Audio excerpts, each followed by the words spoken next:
So, einen wunderschönen guten Abend. Einen wunderschönen guten Abend zusammen, hallo. Es ist Sonntagabend. Yippie-yay.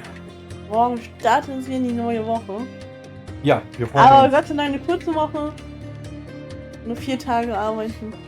Genau, wir freuen uns endlich wieder arbeiten. Yay, die Begeisterung hält sich in Grenzen. Ja, yes, Nein. die krasse Woche. Spaß auf jeden Fall erstmal. 4 Tage Zeit, um die Abrechnung fertig zu bekommen. Wollte ich gerade sagen. Das Wird wird eng. Da brauche ich jede Sekunde. eine spannende Woche. Aber egal. Davon lassen wir uns nicht unterkriegen, da kriegen wir alles hin. 4 Tage, Richtig. dann haben wir Karfreitag und dann ist auch schon wieder das Eiersammeln angesagt. Und die übernächste Woche wird ja auch kurz. Ostermontag frei. Ja, na, schauen wir mal, was die... Ja, dann würde ich Woche so sagen, bringt. nicht lange schnacken, wir wollen Sherlock Holmes weitermachen. Genau. Dann würde ich sagen, gehen wir weiter in Chapter One. Richtig. Und dann machen wir Fortsetzen erstmal. Genau. Willst du eine kleine Zusammenfassung? Kurzer Rückblick, genau. Wir haben ja den Fall gestern Abend gelöst, für alle, die es nicht gesehen haben. Der Elefant war schuld. Also was heißt schuld, aber der Elefant war es halt. Die anderen beiden, die verdächtigt worden sind, einmal der Herr Swift und Paul, die waren es nicht. Weil sie hatten kein großartiges Motiv in dem Moment und wir konnten auch nichts nachweisen. Daher der Elefant halt der Schuldige gewesen. Naja, ich sag mal, einer von den beiden wird es gewesen sein. Allerdings konnten wir nicht nachweisen, wer es war. Also musste leider der Elefant schuld sein. Allerdings haben wir auch gesagt, wir lassen den Elefant frei. Genau, wir haben ihn leben lassen. Ja. Definitiv. So, also. Jetzt geht's weiter mit Mutter aus der Ferne. Muster aus der Ferne, ja. Genau. So. Dann Einladung in Werner Vogels Kunstgalerie. Haben wir das gestern schon gelesen? Ich weiß es gar nicht. Nee. Aber ich lese es einfach nochmal. Mein lieber Sherlock Holmes, wie Sie ohne Zweifel bereits herausgefunden haben dürften, Achso, doch. möchte ich Sie zu meiner Kunstausstellung einladen. Dabei geht es mir allerdings nicht darum, dass Sie sich an der Schönheit der Werke erfreuen können. Vielmehr benötige ich Ihre genialen Fähigkeiten. Die Galerie befindet sich in der Connorsway an der Kreuzung Bazaar und Road, Hermes Avenue in der Altstadt. Ja, da haben wir das schon mal. Kommt mir bekannt vor, hatte ich schon gelesen, glaube ich. Ja, Da haben wir da sogar haben wir schon eine Markierung gesetzt. Einen Waypoint gesetzt. Dann reisen wir mal. Dann geht es da einmal zur Altstadt.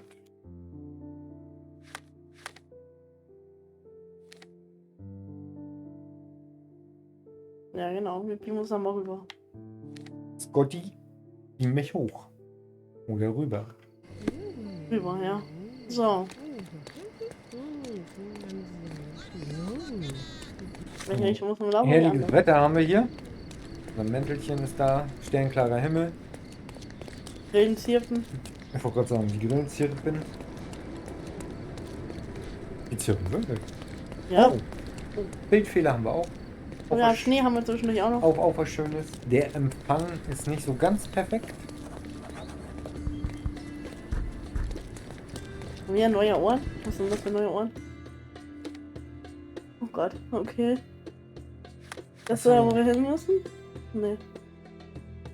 Nee, wir sollten in die Kunstgalerie, glaube ich, ne? So, ist Oh, das geht. achso, Ja, das ist Bücherladen. ein Bücherladen. Da gibt es Bücher. Bestimmt gibt es hier auch A fresh kunstvolle newspaper? Bücher. Haben wir da eine Cordona Chronicles. I wish you pleasant reading. Ach, guck mal hier, Elefant adoptiert. Zum zweiten Mal. Bereits das zweite Mal, dass Goliath adoptiert wurde. Er hatte sich zuvor im Besitz Theodores Gilden befunden, der jedoch in einem Ausbruch von Aggressionen von dem Tier getötet worden war. Wie wir bereits letzte Woche von diesem unglückseligen Ereignis berichteten. Obwohl die Tochter des Verstorbenen nichts unversucht gelassen hat, das Tier exekutieren zu lassen, konnte Goliath dem Tod entrinnen. Ja, dank uns. Da sich der Wohltäter Fergus Teil seiner annahm und nun einen weiteren Elefanten sein eigen nennen kann. Falls die Gerüchte stimmen und es bei Mr. Tyhards anderem Elefanten um ein Weibchen handelt, dürfte sich Goliath freuen. Mrs. Gilden versucht unterdessen, die Sache vor Gericht zu bringen, mit der Hoffnung, dass die Gerechtigkeit Genügen getan und das Ungetüm hingerichtet wird. Na toll. So. Ja, sind wir raus, wir haben es gerettet. Was jetzt passiert, ist Schicksal. Wie gesagt, jetzt halt wieder. Neuer Ort. Hier ist nämlich auch zum Beispiel wieder so eine Münze. Versteckte Münze. Ich habe noch keine Ahnung, wie wir da nachher irgendwie die Münzen finden wollen. Steht nicht mal andererweise ein Anhaltspunkt da drauf. Ja. Ja, die Fehler sind aber nicht schön, ne? Nein, die sind nicht schön. Aber wir können sie leider nicht rausschneiden. Ne. Leider nicht.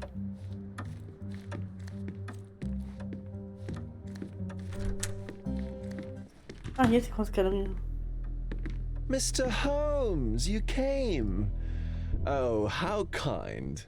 Though now, of course, I realize it is because of my game, not the works on display. It needn't be one or the other. But yes, your little riddle attracted my attention, Mr. Vogel. I'm glad to hear it, even if only as a minor distraction before the real game begins. So, this little game of yours, what's it about? An enigma to solve. A locked area in the basement with no windows found brutally vandalized. I have no clue how it was possible.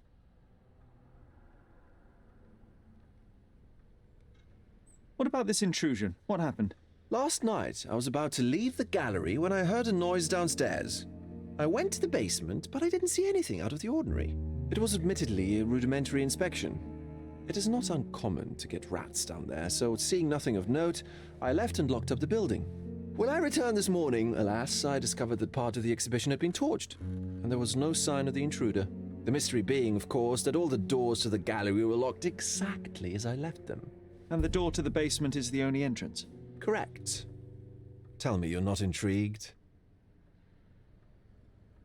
And this locked area downstairs, what exactly was it? The under gallery. It's always shut, and I'm the only one with the key.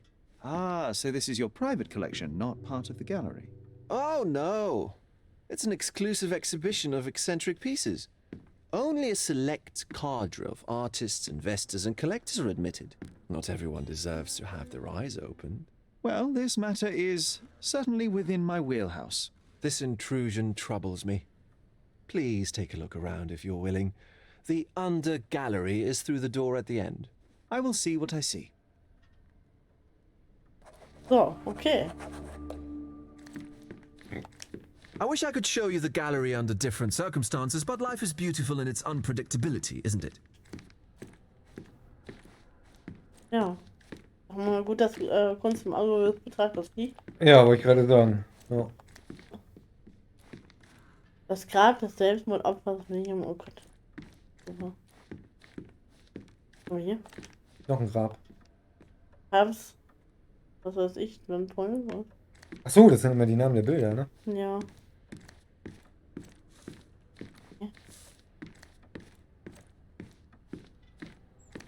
Dann haben wir auch noch gut. Hier steht auch noch. Schutzgeist des Wassers. Odilon Redon. Okay. Wo ist der Schutzgeist? Da. Ein Auge. Na gut, das ist immer im Auge des Betrachters, ne? Liebe und Schmerz, Edward Munch.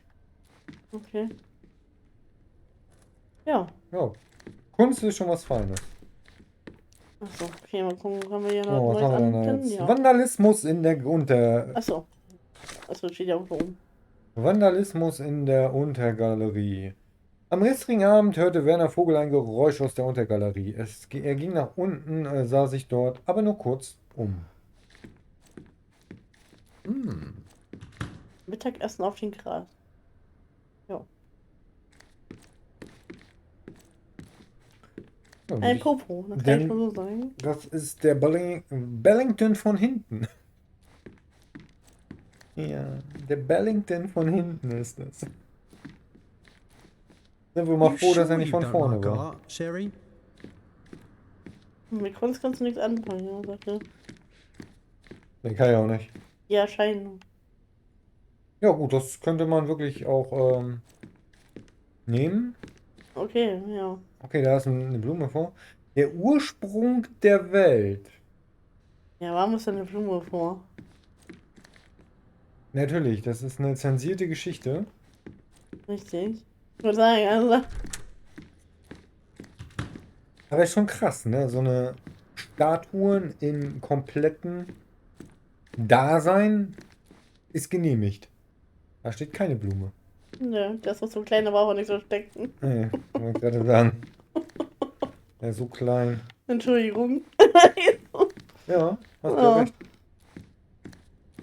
Raum AC Springbahn. Back home, we've got a Die taxidermist. Untergalerie. Das war oben He's auf gonna dem have a heart Gelände. attack when Da he war auch sees noch what I irgendwas. bring him. Auf dem Wo du ihm Gelände. vorbeigelaufen bist. War da irgendwas? Oder sind das nur Nupsis? Das da oben? Ja. Da oben habe ich schon vorgelesen. Ah, okay. Das war eben noch auf dem Geländer, wo du rumgegangen bist dann bestimmt. Auf dem Gelände, ja.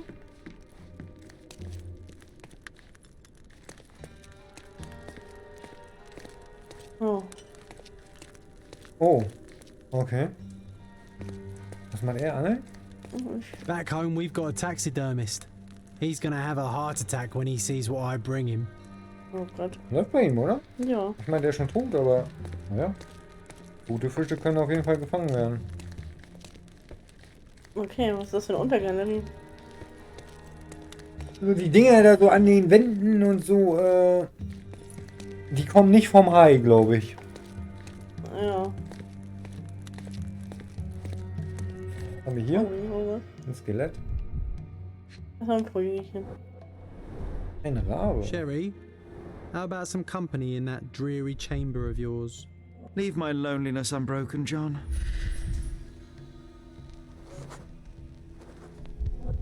Kann vor kurzem bewegt worden sein. Wir suchen noch was anderes, ne? Oh, Oh, eine Hand. A handprint of the thing from another world. But it looks fresh, and its coal origin ruins the effect of the extra mundane. Er hat wieder seinen Handabdruck hinterlassen. Okay. War es vielleicht der Mörder? Sodden and mold-ridden. One presumes deliberately. Okay, aufgeweicht und zerkratzt. Mutig für Absichten. Was ist mit dem Hai passiert? Ich will es gar nicht wissen, der arme Hai.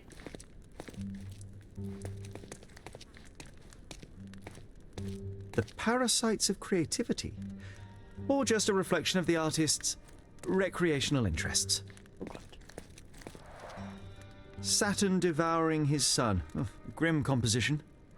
Ja, kann man sagen. Unflinching Ja, in das its ist ein Hühnchen ferocity, gewesen, yet ne? somehow beautiful. Was? Nee. Ach nee, das ist ein Po.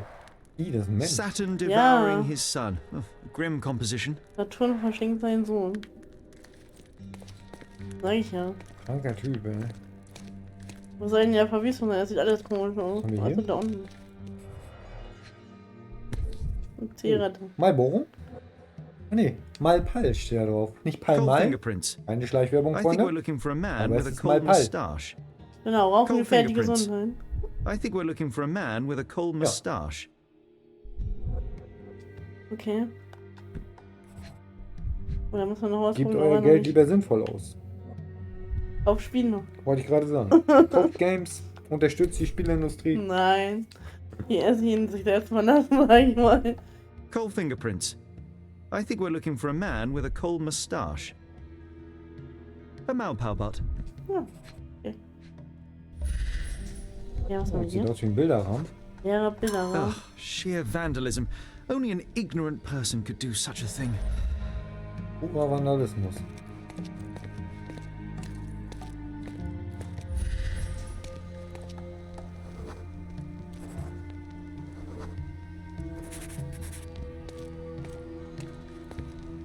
Ja. Was? Hier hängen auf jeden Fall Bilder. Die nicht mal da sind. Ja, die wurden bestimmt verbrannt. Ja. Da war vielleicht noch mal was Grausames drauf. Oder was drin.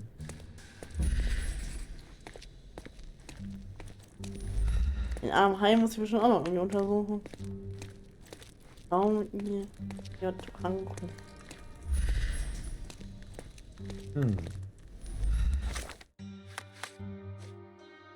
Ah, wir hätten was anderes hier anklicken müssen. Aber die kann ich auch nicht untersuchen.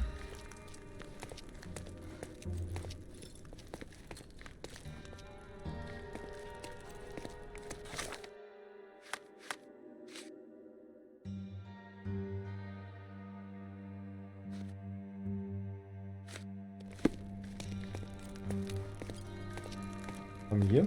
Oh, die ist noch. An einer Kohle oder irgendwas. Aber irgendwie. Achso, jetzt fliegt das an. Oh, ich habe noch was zu lesen. Die untere Galerie. Ich ging mit John in die untere Galerie. Im AC Winburn-Raum steht The ein left Sarg step's length is mit shorter than einem the right. Handabdruck It indicates aus that the Kohle. Und walker auf was dem lame. Deckel ist der Asche im O-Wild-Raum fanden Old wir and hasn't eine been used for a long time. Palmal-Zigarettenstummel. Auf dem Bo... Achso, das sind die Dings, das sind die Hinweise immer, ne? Oh, hier ist auch noch was. A true artist never shows an unfinished piece. Ja, wir waren jetzt A trotzdem. true artist never shows an unfinished piece. Hm. Okay.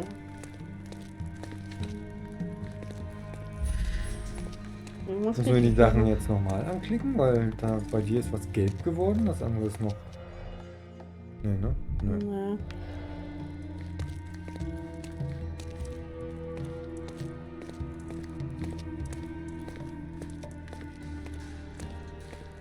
The parasites of creativity. Nee. Or just a reflection. Saturn devouring his son. Oh, grim composition. Aber vielleicht kommen wir irgendwo. Kranker Typ auf jeden Fall. Ähm.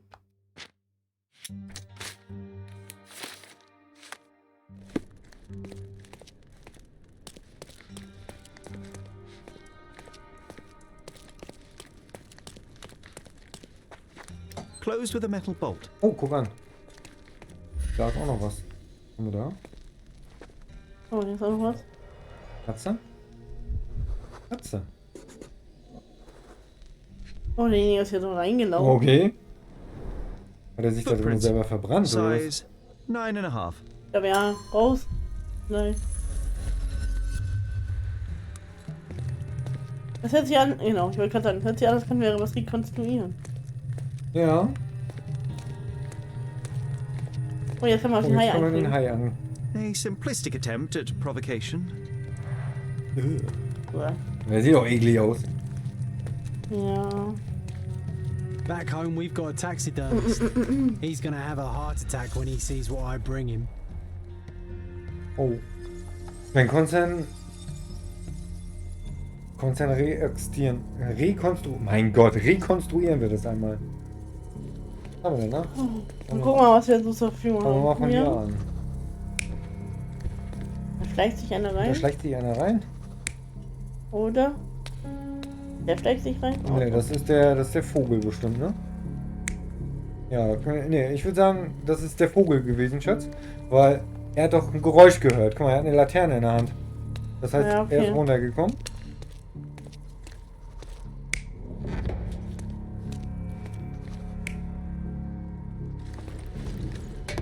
Ah, der hat sich schon Okay, der hat sich da drin auf jeden Fall versteckt, klar, durch den Handabdruck. Das würde ich auch so lassen. Ja, hatte ich auch gesagt. Dann. Was haben wir da noch? Ja, das würde auch gehen. Der wird sich, haha, pass mal auf, der wird ihn gehört haben und wird dann da reingekrabbelt sein und hat zugemacht. Ja. Dadurch die Fußabdrücke.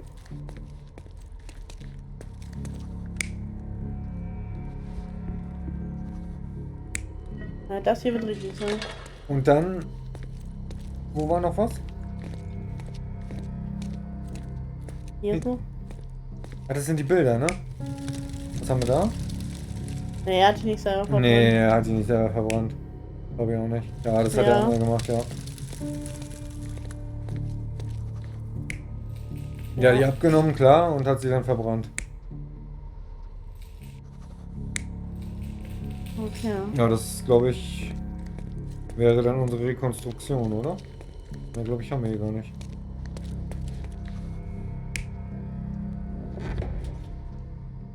Nee, weil guck mal, er hält ihn ja da oben fest Ja. und der andere, der stützt sich ja so ab.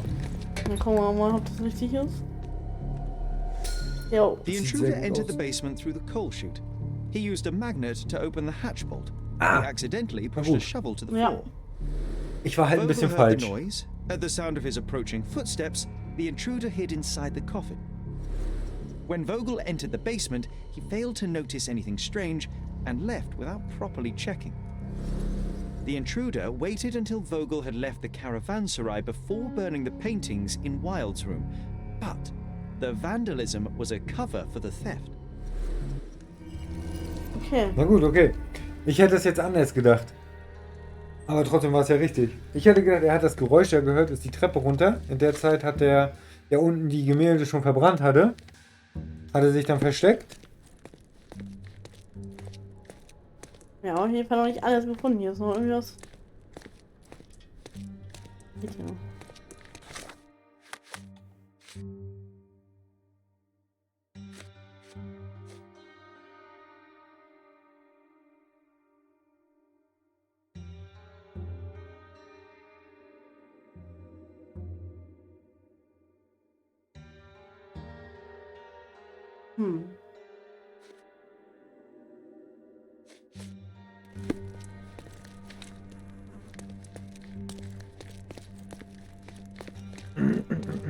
Also irgendwas fehlt hier noch. Hier oben.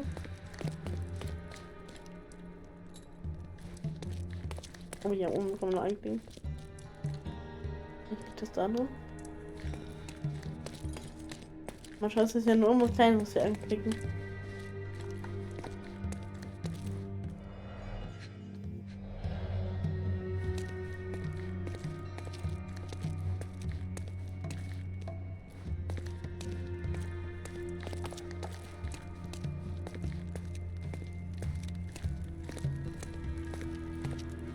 A true artist never shows an unfinished piece.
A Maupalbot.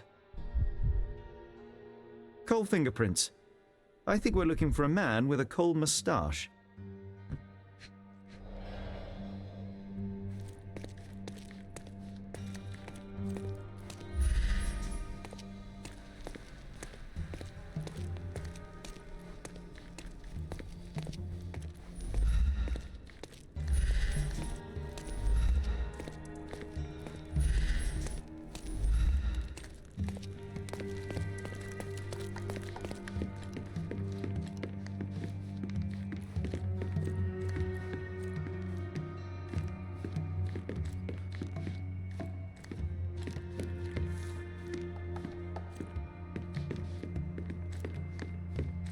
So, dann gehen wir mal hoch. Oder runter oder wie auch immer. The pieces are not what I expected. What do you think my collection is about?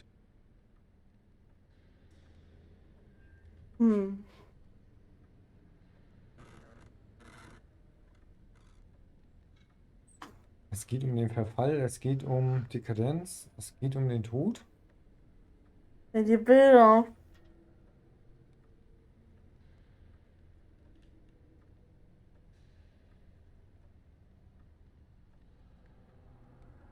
Ja. Ich glaube, es ist ganz egal, was wir hier nehmen, oder? Extravagant paintings have been left to rot in a basement. A commentary on decay and the crumbling of society, correct? I don't know. Well, that's absurd. Of course you know. It's your gallery. There is no one answer, no singular truth, but many filtered through the subjective mind. That forgetting, Ich glaube, embellishing, das wäre alles egal lying machine. gewesen. Ja. Besides, what's wrong with a lie if it makes life more interesting? What's wrong with a lie? It corrupts the ability of others to behave freely and rationally. Men never act freely and rationally anyway. It matters not what is or isn't in the end. The only important thing is how you feel. And I simply want to feel and consume as much as I can. Don't you? Feelings are simply one's animal ancestry trying to wrest back control of the brain. I try to avoid the distraction. You try not to feel. even in a place like this? None of it moves you? To be frank, I struggle to maintain even a whit of interest in art. But Mr. Holmes, it is joy incarnate, mankind's greatest achievement. Mankind's highest achievement above all others is objective and rational thought. I see then why you dislike art, for it means whatever you want it to. Or perhaps, Mr. Vogel, I was lying. Aha.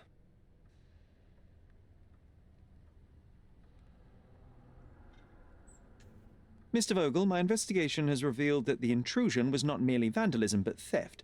The limping visitor left your place with a canvas. That's very impressive.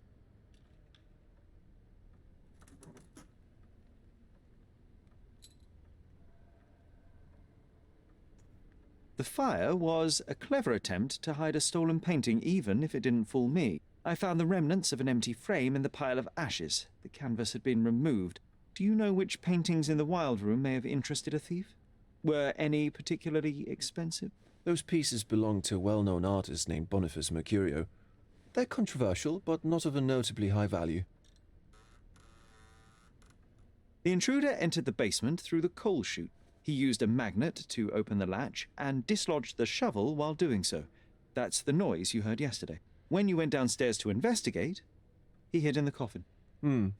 It seems I should have checked the space more thoroughly. This thief was familiar with the gallery and he was sporting a limp. Do any of your clients or artists come to mind? My, your attention to detail is remarkable, Mr. Holmes. I should introduce you to Bosch's works. Alas, I'm afraid I cannot suggest a culprit. There's something more, is there not? I can see it in your eyes. Indeed. There is another intriguing angle. I recently received an anonymous offer for one of Mercurio's works. The sum was more than fair, and indeed could have saved Mercurio from his artistic poverty. But he declined it. Was it a performative whim? Some artists lionize pain and hardship as if their work would be worse after a meal and a hot bath.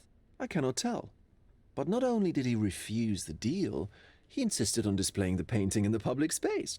I was hoping to change his mind, but artists are a special breed of stubborn. What was depicted in the piece? A bound woman, wrapped in robes, being penetrated by a red devil that stared at us, the viewer. The beast had numerous tails growing from his back, and a large crowd gathered around the pair, silently watching the orgiastic scene. Okay, well, given the nature of the other works on display, it's hard to see why that one stood out. What could possibly be its value? The evaluation of art is very subjective, Mr. Holmes. After all, art is everything. A poem, a bruise, the beads of sweat on your beloved skin. Even a masterfully solved crime. I'm not sure I see the connection. Regardless, the painting was one of a series called The Sabbath Night in Cordona. The works depict sex, violence, and other controversial acts that life, for better or worse, contains. Ah, I see. I'm not sure that you do, but that can wait for another time. So where can I find Boniface Mercurio? I know he lives somewhere in Old City, but couldn't be more specific. He's a prominent figure, so finding him shouldn't be a problem. Well, I believe I have enough to begin. Thank you, Mr. Vogel. Your gallery certainly has unexpected depths. I'm delighted to have been able to please a friend. In return, I expect you to come back with good news. Or at least with a good story. Hinweise erhalten. Oh, dann Alle Hinweise erhalten. Okay, sehr gut. basteln wir die mal zusammen, würde ich sagen, ne?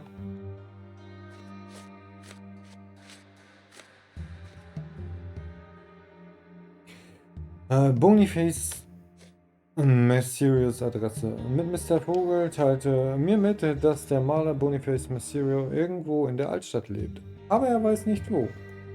Wo genau? Zudem erwähnte er, dass der Mercurio eine bekannte Persönlichkeit ist. Okay. Oh, guck mal, die passen sogar beide. Ne. Nee, die passen nicht beide. So, okay, dann gehen wir mal hier raus hier. Also das ist noch tiefer rein, da wollen wir nicht. Da wollen wir raus. Lass mich hier raus. Oh ja. Dann gehen wir mal dahin, wo wir immer hingehen, wenn wir jemanden suchen, wa? Aber er hat doch gesagt Altstadt. Und dann? Naja, wir haben ja das letzte Mal, wo wir den Dings gesucht haben, sind wir doch in dieses Dings gegangen hier. Das Archiv. In das Archiv, genau. Ja.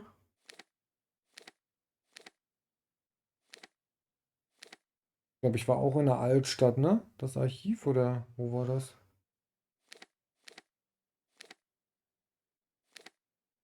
Ja, mein Alter ist auch ein Archiv. Hier oben ist auf jeden Fall auch eins. Cordona Chronicles, glaube ich, ist das doch irgendwie, ne?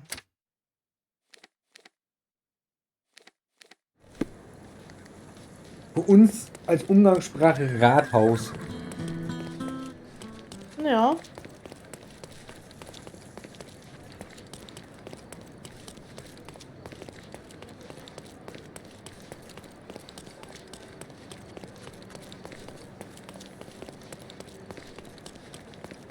Da sind sie wieder. Pictures of Points. Ja. Ich bin schon vorbeigelaufen.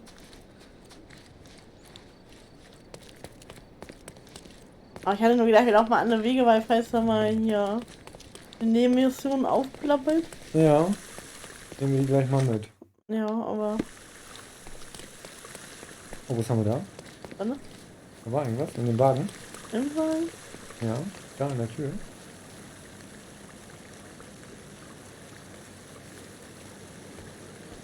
Okay. Diese komischen Fliegepunkte, die gehen wir richtig auf den Senkel rein. Ja. Oriental rugs at a good price.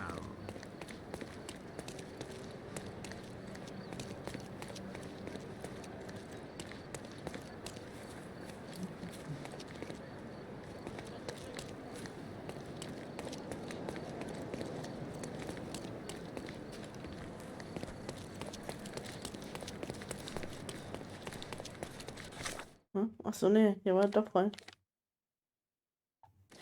Nein, doch was anderes.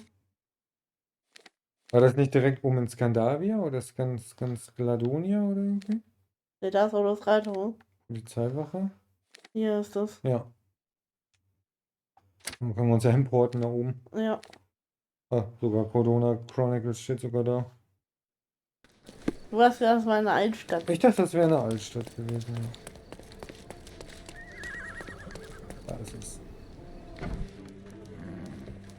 Mr. Holmes, I have something for you. Mr. Holmes, I see what you're up to. Mysterious stranger pursues betrothed woman. But please, let us keep things professional. I have in my possession an envelope containing details of a special assignment for you. Tell me, are you interested?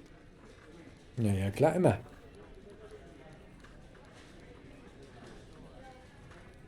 Und nochmal einen Auftrag ablehnen? Nee, ne? Wir müssen, glaube ich, mal einmal einen Auftrag ablehnen, oder? Für den Auftrag. Ja, ich glaube ja. Dann können wir mal reingucken.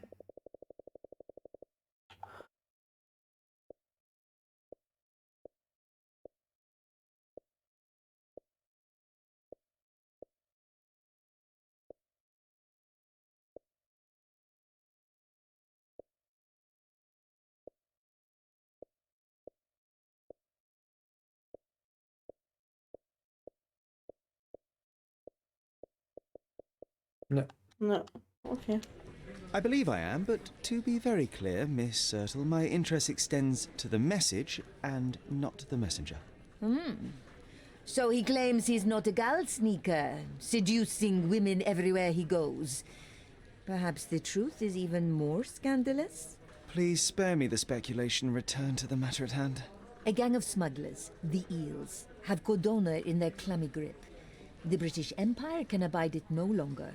Mycroft insists they be disbanded. But this organization only falls with the capture of their odious leader, Friedrich Panzer. And note well, I did say capture, not kill. Inside your envelope is a map marked with the Eels' warehouses. But alas, we do not know in which Friedrich Panzer resides. So even Mycroft has his limits. Indeed. You must be sure to identify the correct warehouse before entering, because once one is compromised, the other's occupants will scatter. Here are all the files, and feel free to use the archive too. Again, do not enter the wrong location, nor see any harm done to Friedrich Panzer. Miss Ertl, if you're quite done with the redundant instructions, I shall get to work. Well, that's perfect. Tortured hero lashes out after rejected romance. Tomorrow's edition will be a sensation.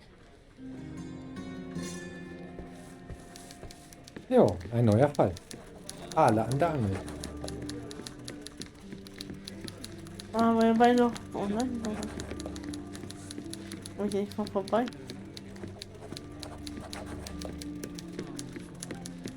Genau mitten im Weg, die Jungs, ne? Ja, ey.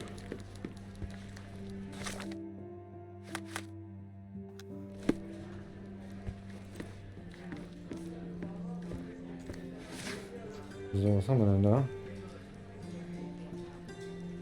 Personengruppe.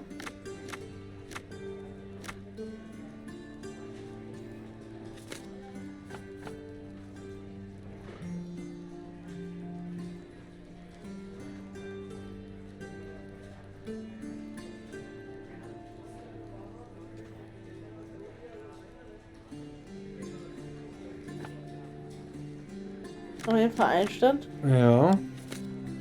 Die Frage ist halt, Rubrik.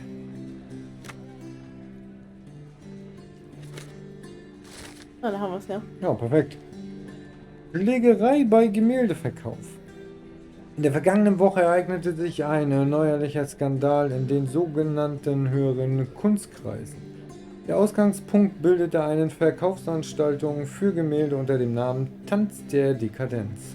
Der Leiter eines Verlaghauses, Darren, der Löwe, Herrick, machte der gemütlichen Zusammenkunft ein jähes Ende, indem er einen Stuhl auf den als dekadent geltenden Maler Boniface Mercidio schleuderte. Wie Mr. Terwick später zu Protokoll gab, tat er dies, weil Mr. Mercidio seinen Namen entehrt habe. An dieser Stelle möchte ich die werte Leserschaft daran erinnern, dass Mr. Mercidio mit Mrs. Terwick in einem Kaffeehaus gesehen worden war. Nach dem Stuhlwurf sprang der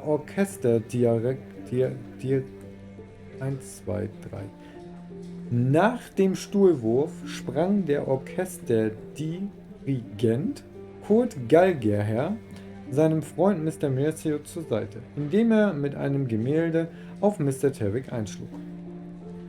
Daraufhin begann ein großes Handgemenge, in das auch zahlreiche Kunden verwickelt wurden. Nach einer erstaunlich langen Zeit der Schläge und Tritte traf die Polizei dann ein. Alle Hautefeuille-Schläger wurden verhaftet und für eine Woche in Gewahrsam genommen.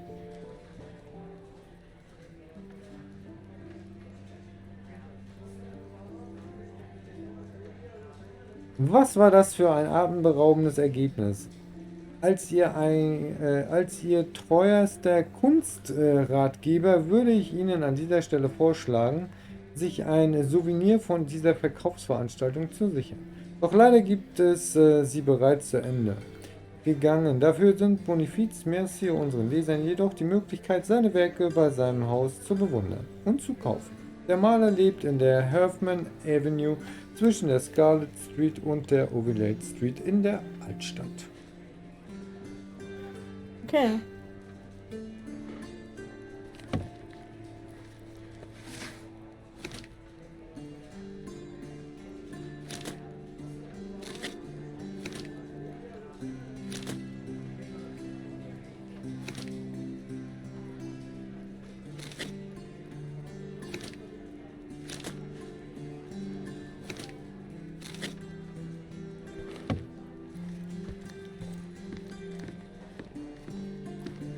Na, dann gucken wir doch mal. Einstand. In der Altstadt. Dann suchen wir mal die Straße. Da haben wir auf jeden Fall die Scarlet Street. Ja, hier. Dann die Hoffman Avenue. Die ist an der Ecke. Also müsste er genau da noch ein Stück weiter links. Noch ein Stück. Also ungefähr ein Stückchen höher. Da müsste er wohnen.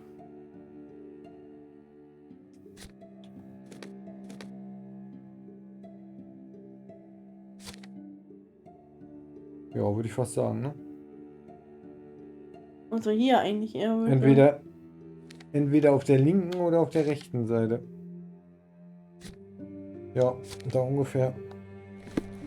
Wir gehen aber mal gucken. Wir klingeln einfach mal. Dann macht er ja auf. Der war ein Gemälde kaufen. Ja. Wir möchten gerne ein Gemälde kaufen. Können wir so hinreißen? Das ist gut.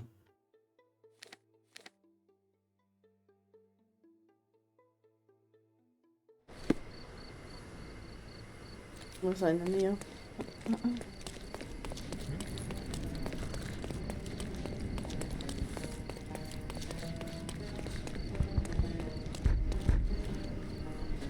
Auch das ist gut. Wenn wir da hinreisen können, wäre das natürlich okay.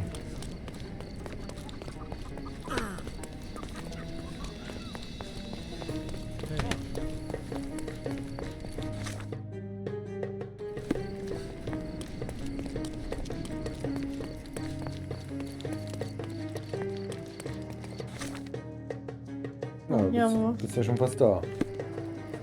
Ach, da. Da wohnt er.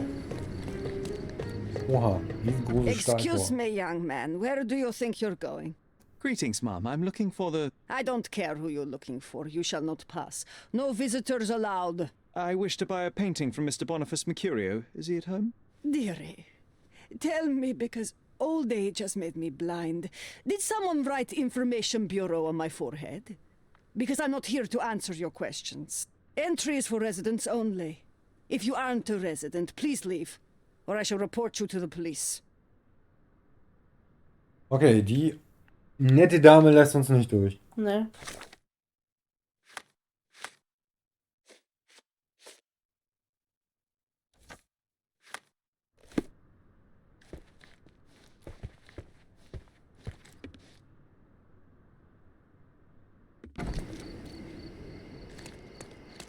Ja.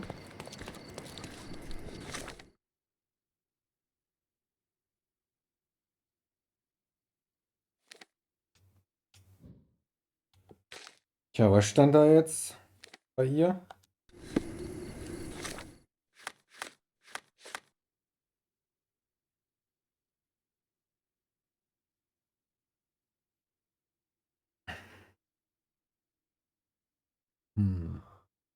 Kommen wir da jetzt am dümmsten rein?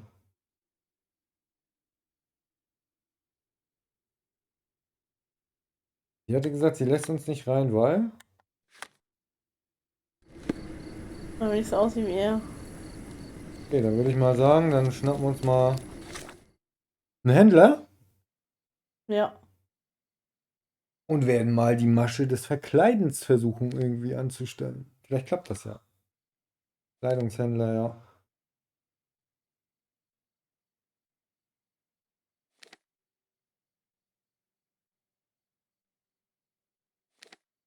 Das sieht gut aus. Ja. Da können wir einmal hinflittern.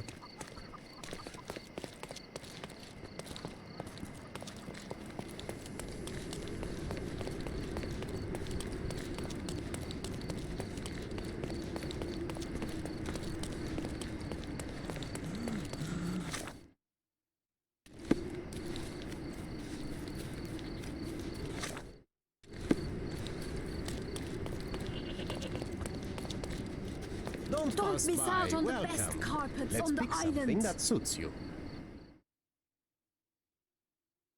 Okay, wie sah der Typ jetzt aus? Gehen wir erstmal, würde ich sagen, erstmal mit der Haare anfangen. Ja. Gucken wir mal. Ah, hier haben wir die Ja, sieht doch Frisur. gut aus, ja. Rubelige Stimmt, Haare. Frisur.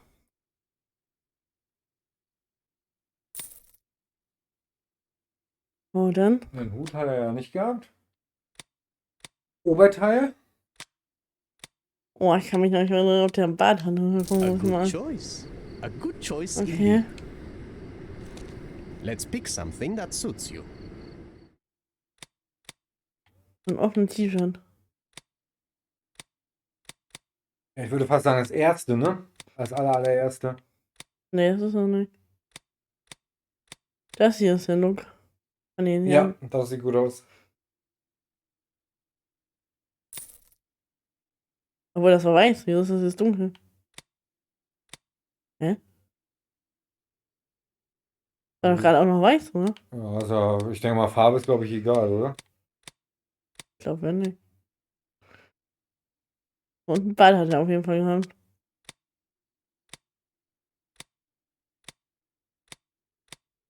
Ja, entweder der oder der. Künstlerstoppeln. Ja, ich würde ja sagen Künstlerstoppeln, ne? So. Er ist ja Künstler. Also, ich meine, so Stoppeln haben nur Künstler, Ja, oder? wir machen Künstlerstoppeln. Würde ich sagen.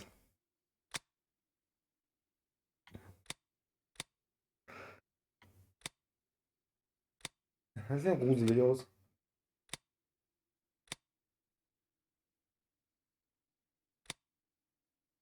Ah, Künstlerbräunungspuder. Würde ich sagen, brauchen wir wahrscheinlich auch noch. A good choice. A good choice indeed. Nice affordable Ja, das sieht doch clothes. 1 zu Step 1 right aus, oder up. was?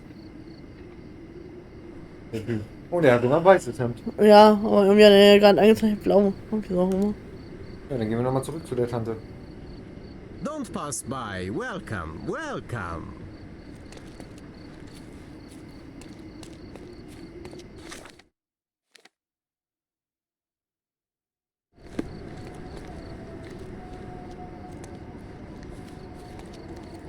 Come, Don't pass by. Welcome, welcome. Style.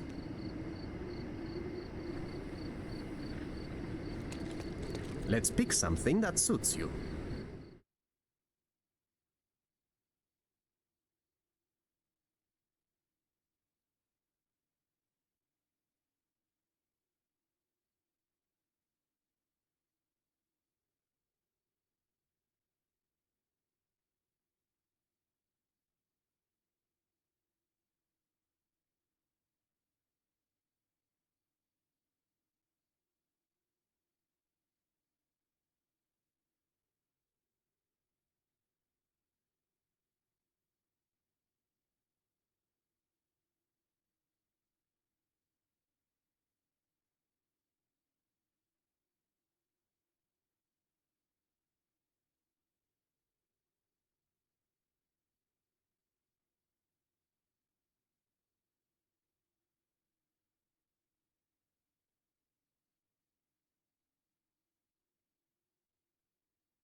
A good choice. A good choice indeed. Don't pass by. Welcome, welcome.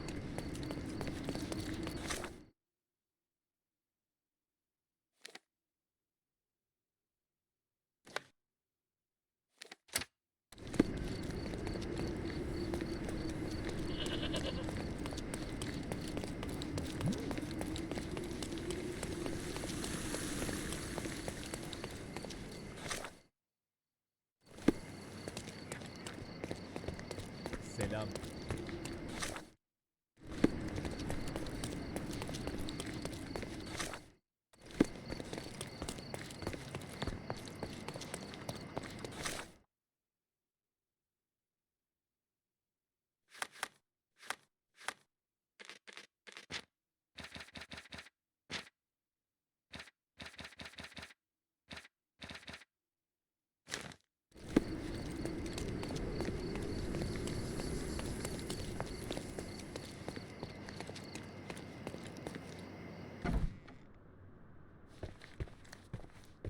Boniface, sweetie.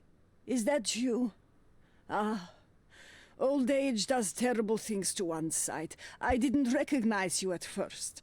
How are you, Mum? I'm ashamed to admit that I've lost my key. Do you have a spare? For heaven's sake, how many times will you lose that key of yours?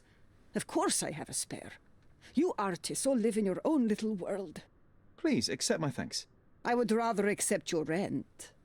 You promised to pay me several weeks ago, and I'm still waiting. I will pay you, I promise, very soon. You'd better do, my dear. Or else I'll just change the lock. And I won't fall for those cow eyes.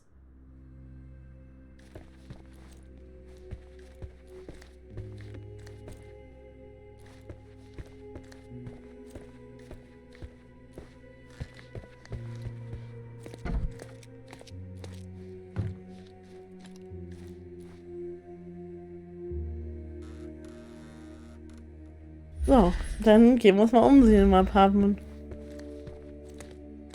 Welches Apartment war das überhaupt? Oh, das will ich sagen. Oh. Das sieht nicht gut aus.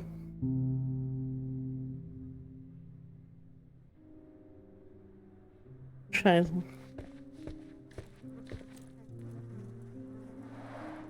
Red skin, tails on the back, reminds me of Werder's description of the stolen painting.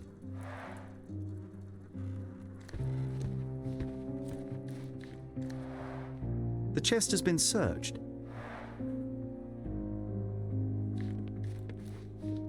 Danke.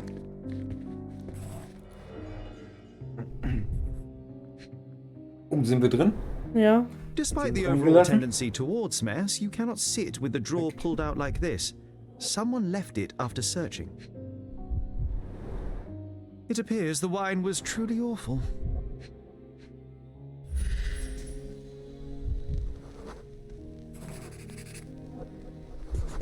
Und da passiert. War richtig Randale gewesen. Ja.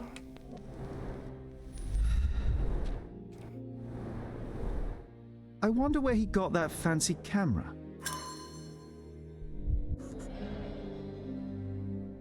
Oh. Okay, er ist tot, oder was? Ja. Da liegt übrigens das Bild hier, guck. Red skin, Okay. tails on the back, Das Bild ist reminds cool. me of Werder's description of the stolen painting. Oder? Ja. Das sieht gar nicht mal so schlecht aus. Das war's. The photograph was not pulled out in time. Such a waste of material.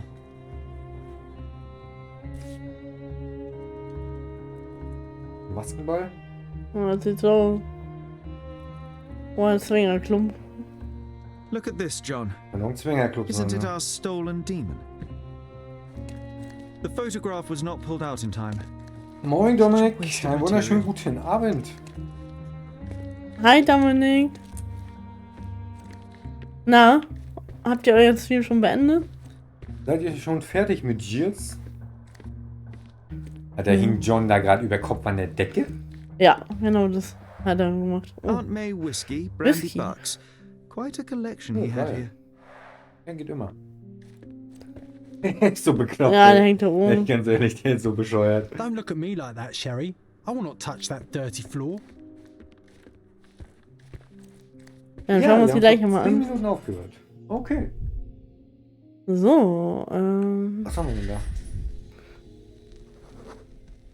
Judging by post-mortem rigidity, the body lay here for 1 or 2 days.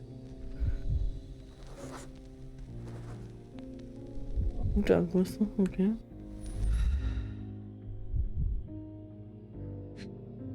Aber schauen Sie an, nee. Soaked in blood. It seems as if the puddle of blood Also was here Blut before the gewesen. rags. Ja, da wäre ich nicht drauf gekommen. Mal hat er gesagt. The wound is precise. It was Ja, ich inflicted by a weiß. razor or a knife. Okay. Okay. Und das an seinem Finger. Ein Messer, ne? Oder? Was da liegt? Andere Seite? Aber da war noch was, was ich untersuchen musste, oder? An seinem Finger? Ah ja, schon, hast du recht.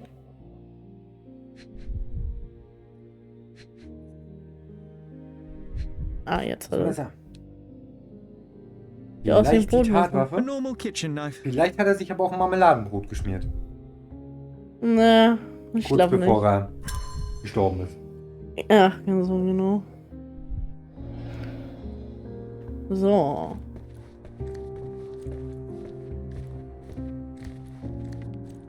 Hab ich hier noch? Da liegt noch was. The blood has dried. I've heard of this style of painting.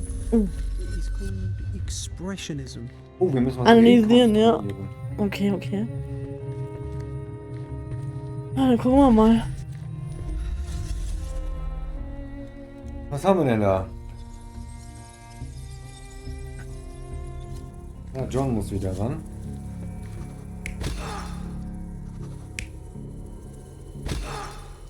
Ja. Könnte. Oder so halt.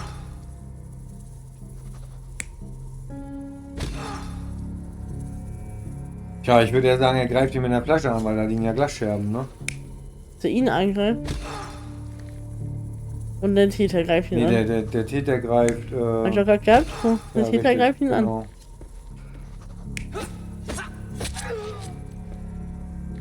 Er nimmt das Gemälde.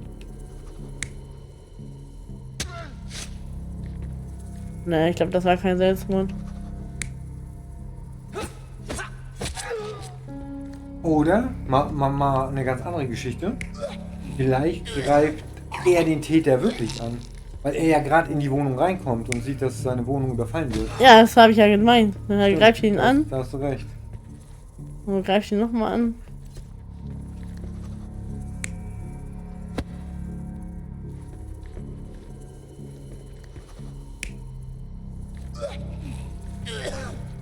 Ja.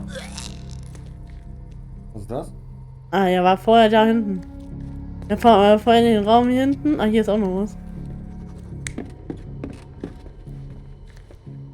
Ja, okay.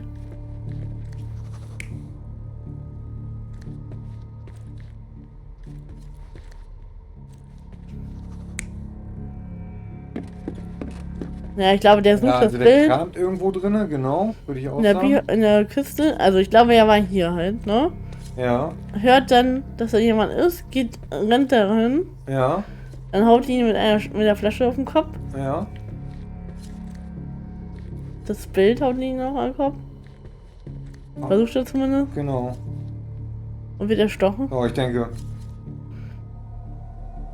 Mercurio was developing photographs when the intruder snuck in. Mercurio heard him Perfekt. coming. While the thief was searching the chest, the painter ran towards him with a bottle in his hand. He smashed it across the thief's head. The intruder had no choice but to defend himself, and the weapon of opportunity happened to be a kitchen knife. Richtig gut. Mercurio stepped aside to grab the painting, but the wine-blinded thief attacked Mercurio's throat. When the thief came to his senses, he saw Mercurio bleeding on the floor. He grabbed the rags and tried to bandage him, but it was too late. Why did Mercurio attempt to snatch the painting in the middle of a fight? To strike the intruder? Not with his painting, it was too important to him. Okay. Okay. Dann würde ich sagen, gehen wir nochmal an das Gemälde. Ich glaube, wir müssen erstmal wieder was anderes sein, ja.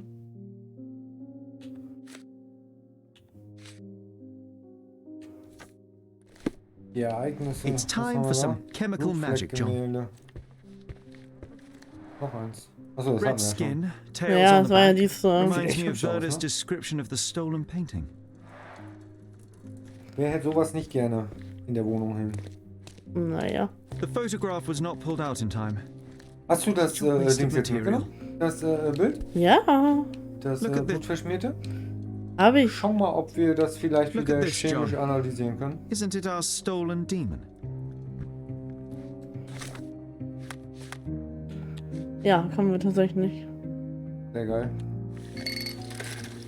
So. Okay. 4, 3, 4. So, was haben wir zur Verfügung? Wir haben...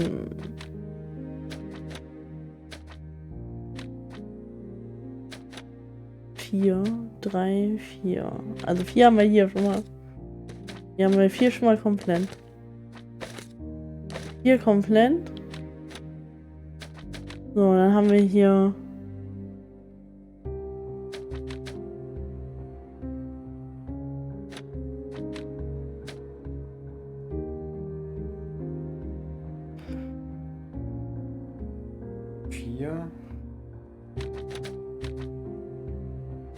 Also die 4 komplett haben wir auf jeden Fall.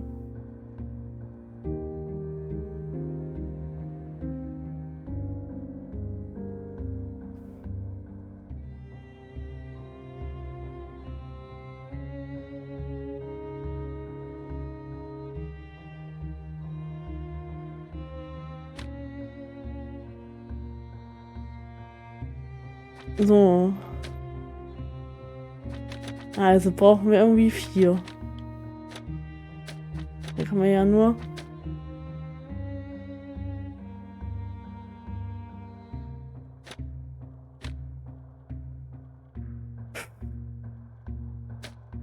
Was haben wir hier denn? Da kann man was rausnehmen oder wie? Haben wir auch nicht gehabt, oder?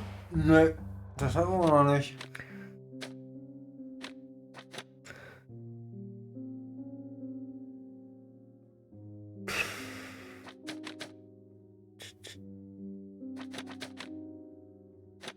Das heißt, wir müssen ja mit der 3 was hinzufügen. So, warte mal, wir nehmen jetzt hier... Achso, ne. Wir brauchen hier... Wir hätten hier eine 3. So, und dann Genau. hätten wir hier eine 1. Ja. Da muss aber die andere 3 weg. Oder wir brauchen noch eine in Blau. Haben wir aber auch nicht. Dann gucken wir einfach mal, ob wir das hinkriegen, dass wir die in Blauen abspalten können.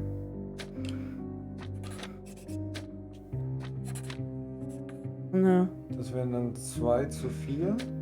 das ist ja auch nicht richtig. Ach, guck an. Das wird einer weniger und der andere wird mehr. Ja. Die werden beide einer mehr. Ja. Das wäre ja schon mal richtig 4. Aber wir brauchen immer noch 2 von denen.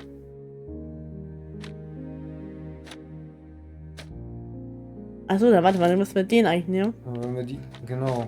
Achso, die müssen wir wieder trennen hier.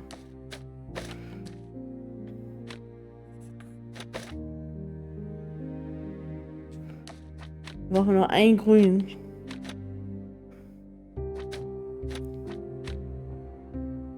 Dann haben wir 4, genau, und 3, ein Grün nur, aber eigentlich nur.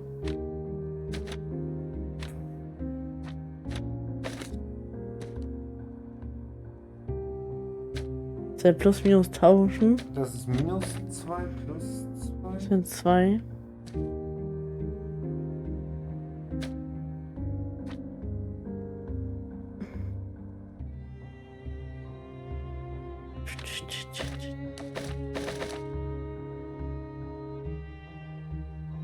Oha. Ja, warte mal. So, wir sagen jetzt mal. Wenn wir jetzt sagen würden.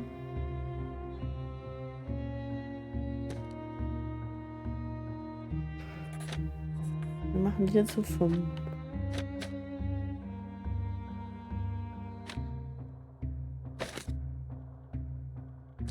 Dann machen wir das von minus 2.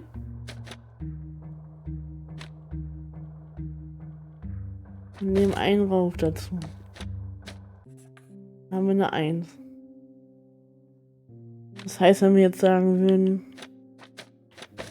mit 2 zusammenmischen.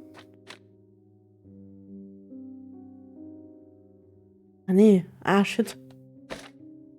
War gar nicht richtig. Minus 2 brauchen wir ja nur. Den können wir ja wegmachen, ja.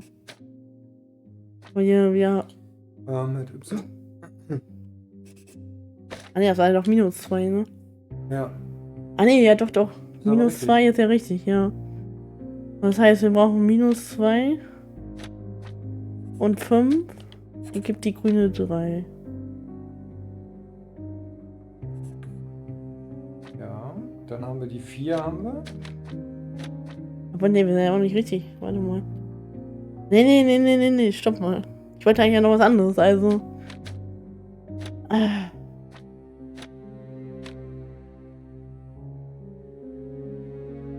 Wir brauchen ja. Wir haben hier oben ja nur 4 und 2. Wir brauchen eigentlich eine 2. Wir haben noch eine 2 Plus hier. 2 ist da, ja. Braucht man den Quatsch hier doch gar nicht.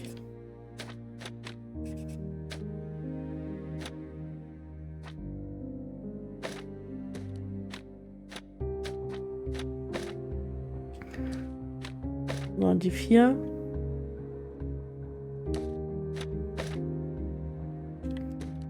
Jetzt den ganzen Quatsch hier mal zur Seite schieben. Dann mit denen zusammen.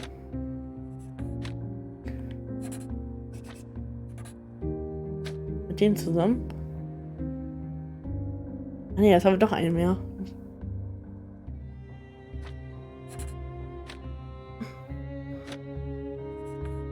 Ah ne, das wäre ja minus 1000. Minus.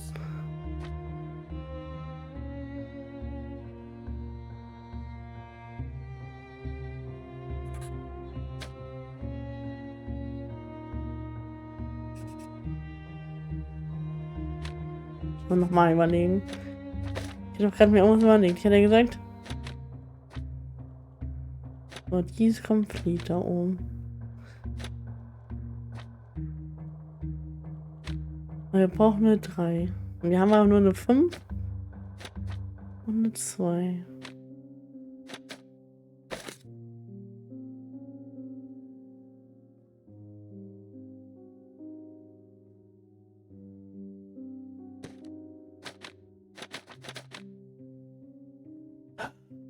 Oh, jetzt lass mich mal überlegen.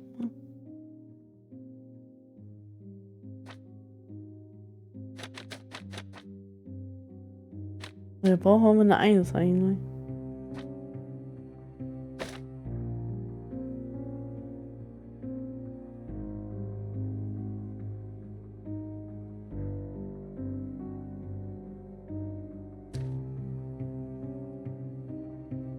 Und hier unten noch drin muss.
Ja, die plus 4, ja, die plus 4 wollte ich noch dazu, ja, genau.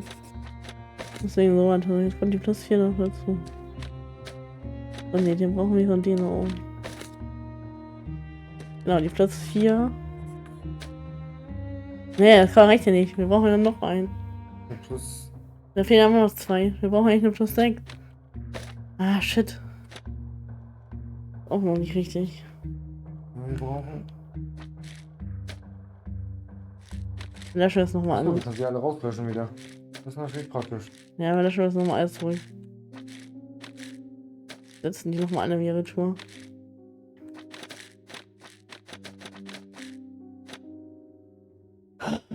Neuer Versuch. Wir hätten zum Beispiel eine 4. Wir hätten zum Beispiel eine 2. Ja. Und eine 3. Müssten wir Oder eine 5. Also bei den Grünen so, ne? Also erst eine minus 5. Das ist Ne? minus 5, ja. Die kannst du, glaube ich, rausnehmen wieder. Ja. Und dann brauchen wir auf jeden Fall. Den roten bräuchten wir eigentlich noch einen dazu. Wir brauchen eigentlich. Ja, genau. Dann müsste der eigentlich hier weg. nur einmal multipliziert werden, mehr nicht. Und du hast doch 3 oben, 3 Multiplizierer. Und wenn du 2 Multiplizierer nimmst und die dann verbindest? Ja, das Problem ist, ich kann. Achso, warte mal. Rot und Blau mussten.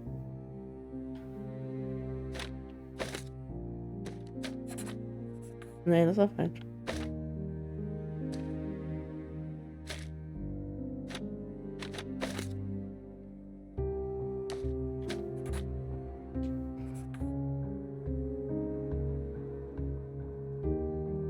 Ja, das ist jetzt sind wir bei einem Problem, was ich gerade auch hatte. Haben wir 2 und 4. Das passt ja. Aber wir kriegen dann aber keine. Wir brauchen aber eine 4 runter.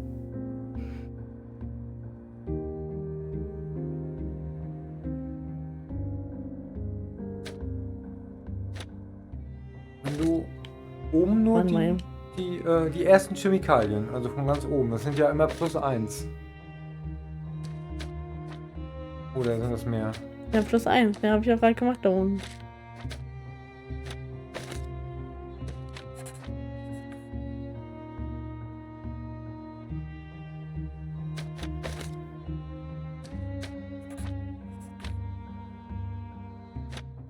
Ach nee, das bleibt gleich. Okay.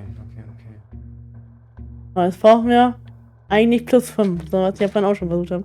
Und das ist -5, so jetzt müssen wir das umkehren auf +5. Und dann müssen wir aber auf das richtige Ergebnis kommen jetzt. So, mixen die zusammen. Mit denen zusammennehmen. 10. 4, 3, 4. Ja, passt. Perfekt. Jawohl. Oh Gott. Gemälde aus Mr. Mysterious Wohnung. Mit Hilfe von Chemikalien konnte ich das Blut vom Gemälde entfernen. Es handelt sich um ein Stillleben von Mr. Mysterious Wohnung. Okay, also von seiner eigenen Wohnung. Ja. Das ist ein Bild. Okay.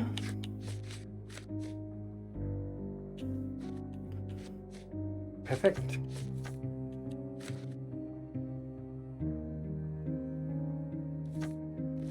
That doesn't look like the painting we need, Sherry. As expected, but that doesn't mean it won't tell us anything. Let's put it on the easel where it belongs. Jo, dann machen wir das mal.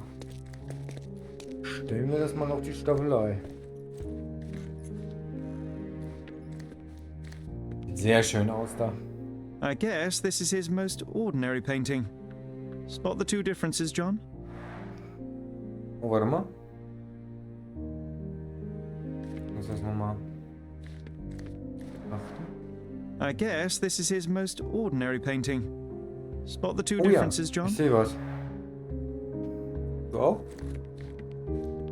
Der Schädel fehlt, ne? Der fehlt. If the intruder didn't take Der hat it, den the Schädel skull should be mitgenommen, somewhere der here. Eindringling. Und? Wo ist das andere? Sind ja 2 Unterschiede, ne? I guess this is his most ordinary painting. Spot the two differences, John?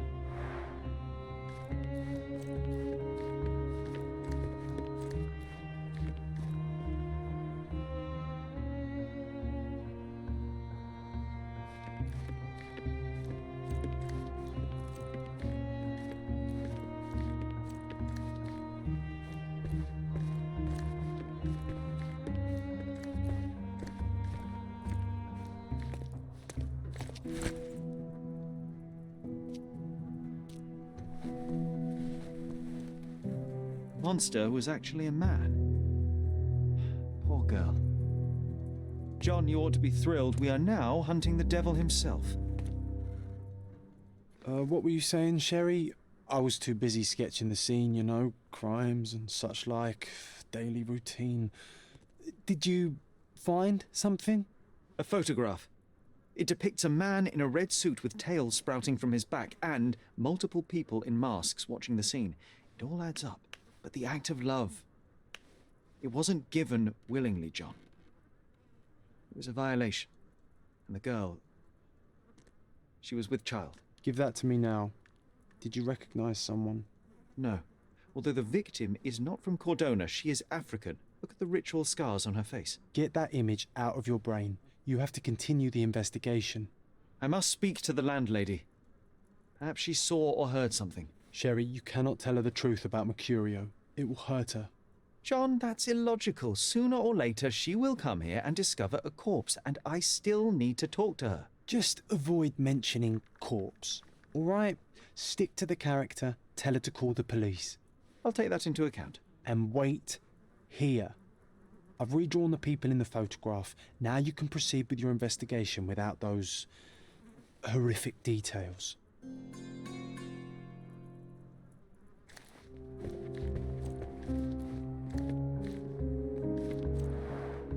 I guess this is his most ordinary painting. Spot the two differences, John? I guess this is his most ordinary painting. Spot the two differences, John?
The photograph was not pulled out in time.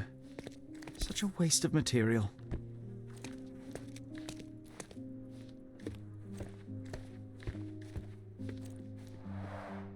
I guess this is his most ordinary painting. Spot the two differences, John?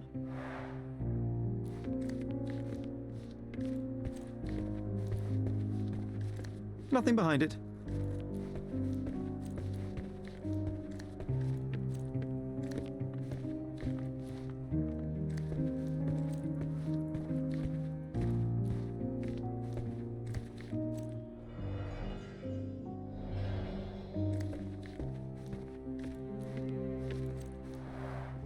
I guess this is his most ordinary painting. Spot the two differences, John? I guess this is his most ordinary painting. Spot the two differences, John?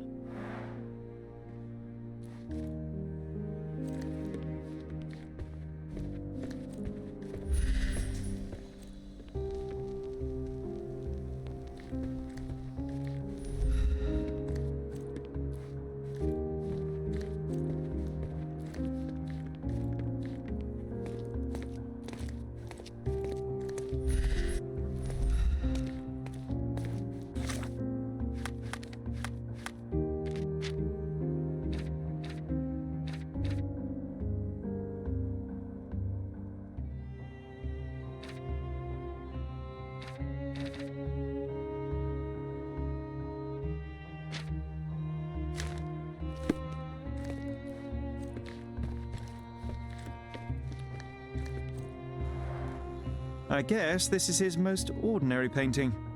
Spot the two differences, John?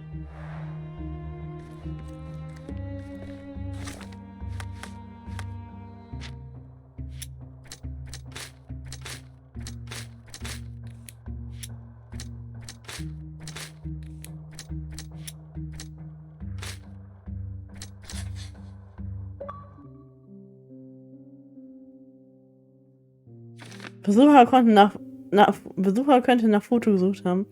Der Besucher könnte versucht haben, die schreckliche Fotografie zu finden und mitzunehmen.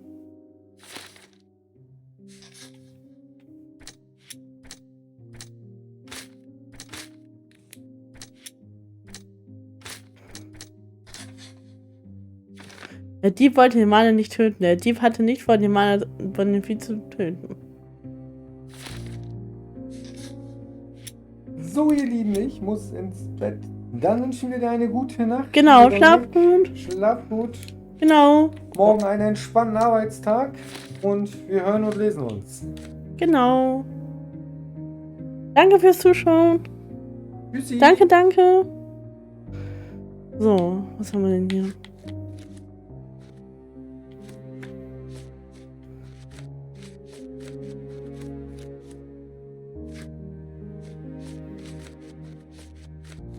So. Ja.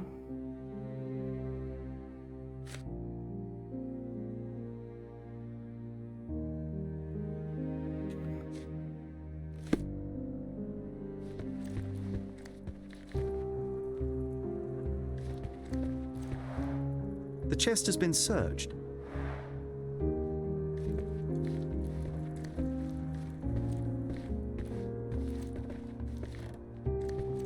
You always take me to the best of places, Sherry.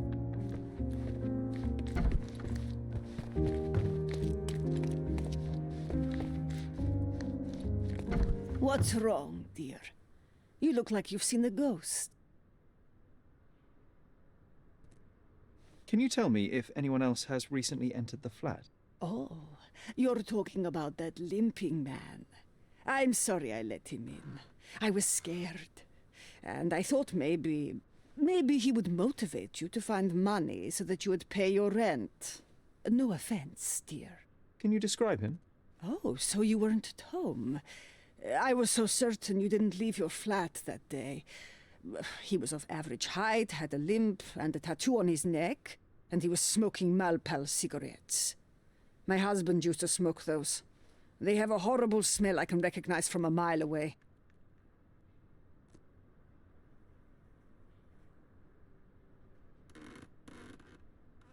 Can I ask a favor? Of course, dearie. Please call the police and ask them to enter the flat. And don't look inside until they come up. What? What trouble have you stepped in this time? It really doesn't matter. Thank you, Mum.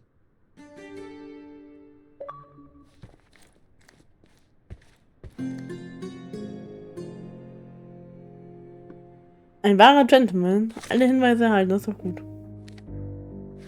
Dann hätte ich gesagt, verschwinden wir erstmal. Aber er war auch wieder irreführend, oder? Ja, es war wirklich Von irreführend. dem Bild her waren eigentlich zwei Sachen nicht identisch. Na gut. Okay. Galerie-Dieb war in Mr. Mercurs Wohnung. Benefice, Mercurs Mörder und der Galerie-Dieb sind ein und dieselbe Person. Ja, gehe ich auch von aus. Der Dieb wollte die Fotografie stehlen. Der Dieb wollte in der Wohnung die Fotografie stehlen. Kannte jedoch nicht und tötete Mr. Mercur unbeabsichtigt. Was ein Mord war. Naja. Gut. Dann würde ich sagen, gehen wir mal. Dann gehen wir mal raus da. Bevor die Polizei kommt. Ja. Die war ja schon fast da. That was close. Will mich jetzt mal wieder umziehen, glaube ich, oder? Now, take off your outfit. Sieht komisch aus, wie er rumrennt. Ja. Can't let you walk around in a Ich dead muss man's erstmal clothes. umziehen. Was ist passiert? Oh. Ah ja, hat sich automatisch umgezogen, das ist ja schön. Perfekt. Haben wir jetzt Jones? Verkleidung. Guck mal, Oh Gott. Ernsthaft? Oh mein Sieht Gott. aus wie so ein Karnevalsheini. Dann der Eisverkäufer. Na gut. Auch was Schönes. Ja, mega. Okay. So.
Excuse me, just one question. No, I haven't heard about that.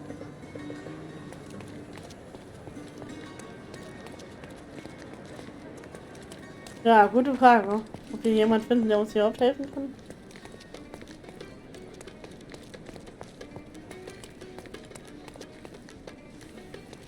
Da ist auch noch eine.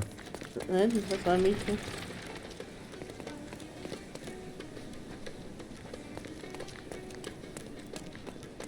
Oh Mann.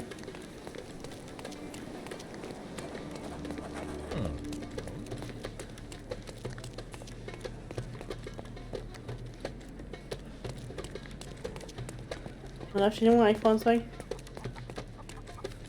Ich habe keine Ahnung. Ja, aber so die Befürchtung, dass wir so eine Frau suchen müssen, die ungefähr so aussieht wie auf dem Bild, oder?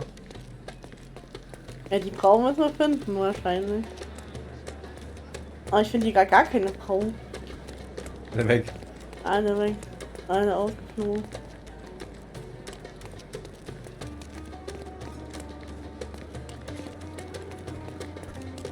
Oh Mann.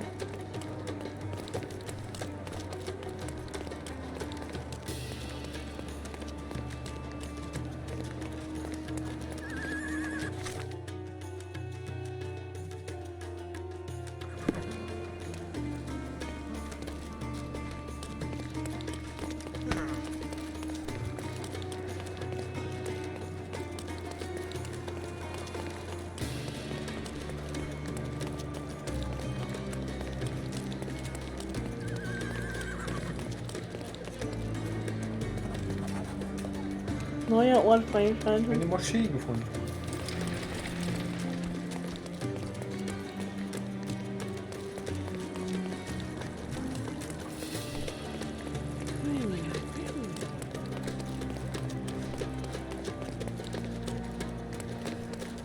Da finde ich hier gar keine Frau. Hier ist das an der ersten Mädchen.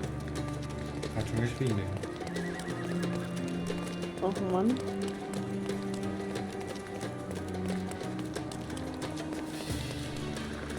Das ist eine Frau. Das sieht gut aus. Oh, mit der kann ich nicht. Help me, please. Ask someone else. I have no information. Ah, fragen Sie jemand anders. Ich habe keine Information. Das ist ja toll. Danke. Die weiß gar nicht, worum es ging, die nette Dame. Hier ist noch eine Frau. Can you satisfy my curiosity? I'm afraid my mind has gone blank. You obviously haven't thought this all through. Or are you just annoying me? Alter, das ist ja wie eine Nadel im Heuhaufen suchen. Ja.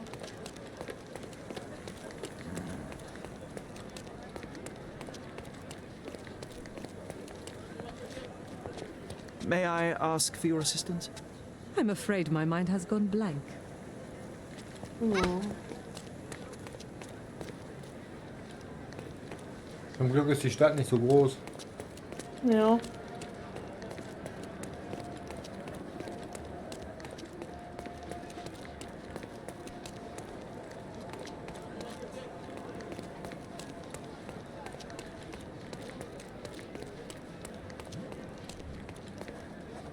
Salty breeze, old ruins, dusty roads.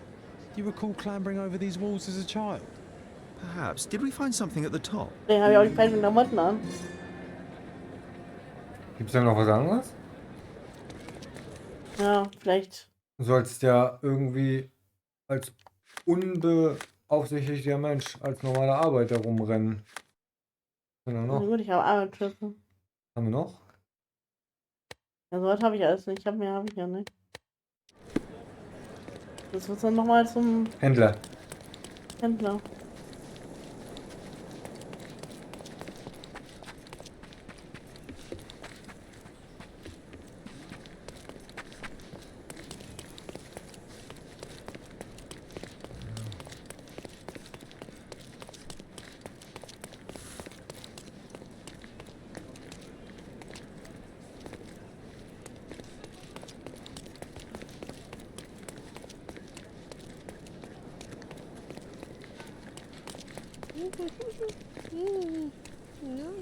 Help me, please. I don't know about that, but people here should know more. Is this familiar to you? I would help you find you more, but perhaps others will be more helpful. Oh, I am bored. Call me when you find the answer.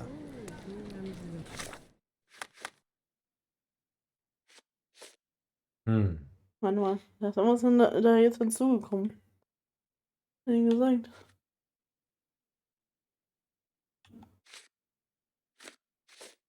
Na.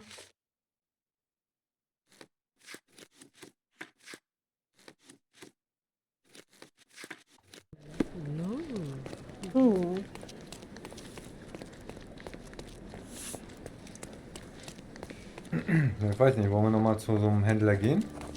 Oh, hier ist ein Banditenunterschlupf. Ja. Ich dachte, hier ist bestimmt auch irgendwo ein Händler.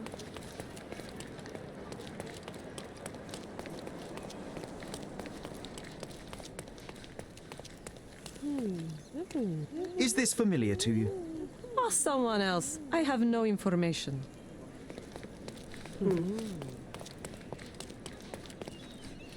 Da ist irgendwas Grünes bei der. Ah, da ist ein Kleidungshändler. Irgendwo hier, glaube ich. Don't pass by. Gut Let's aus. pick something that suits you.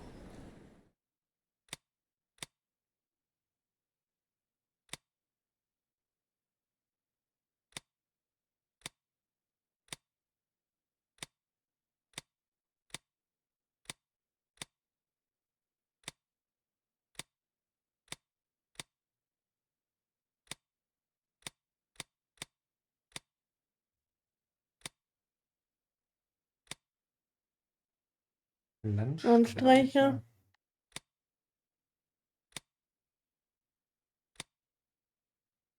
Ne, da gibt es nichts so gut. Nur das, was wir schon haben.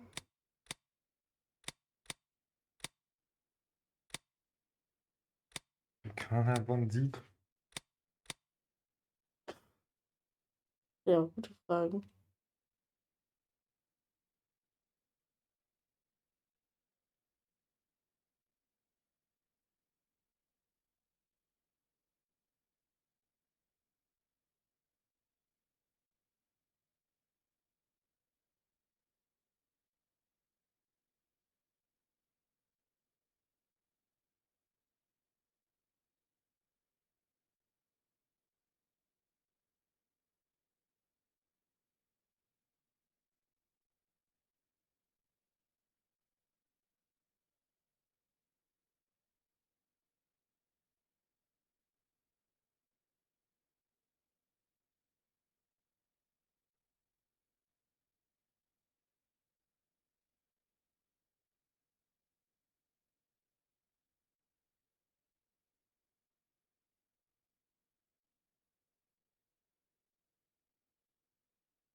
Don't leave. Take one more look.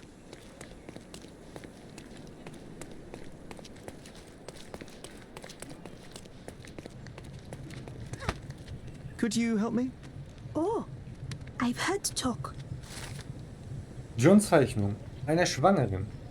Die Narben auf dem Gesicht der Frau scheinen ihren Ursprung bei Stammesvolk der Ewe zu haben.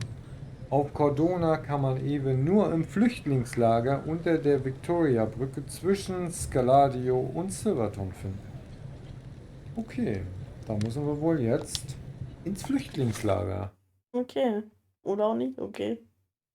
So. Unter der Brücke, das klingt ja total. Und unter der Brücke von Scaladio und gibt 2 Brücken. Nee.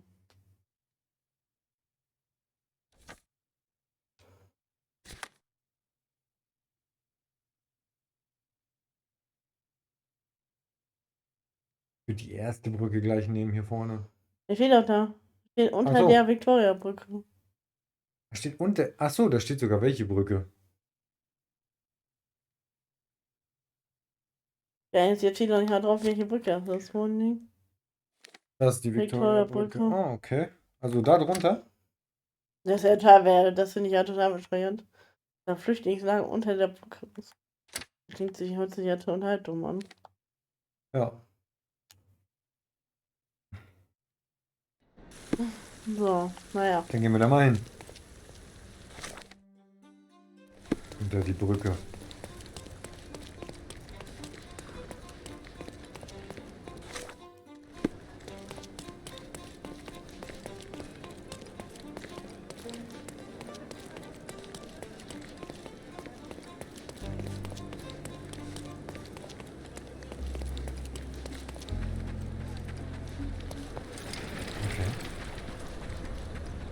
Hier ist das schon was. Ja, gute Frage. Wieso?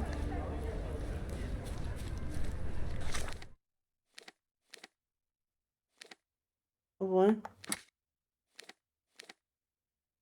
Drinking Dutchman ist eine Kneipe, ne? Ja. Vielleicht noch mal hier ansprechen? Excuse me, just one question. I have no idea. I'm sorry.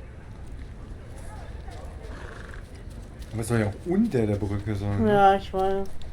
Does this poster truly claim Naja, that auch Cordona has a Geister, ja. ghost? Geisterjäger. Neuer Fall, Geisterjäger. Okay.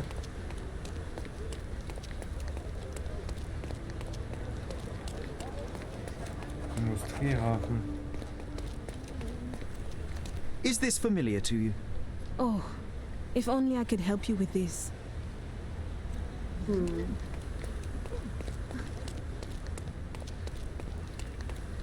Aber wir sind ja jetzt noch nicht unter der Brücke, ne? Jetzt irgendwo am Hafen, aber.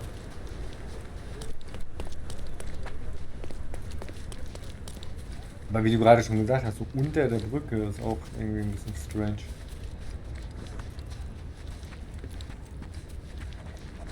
Mal ein bisschen unterkommen. Okay.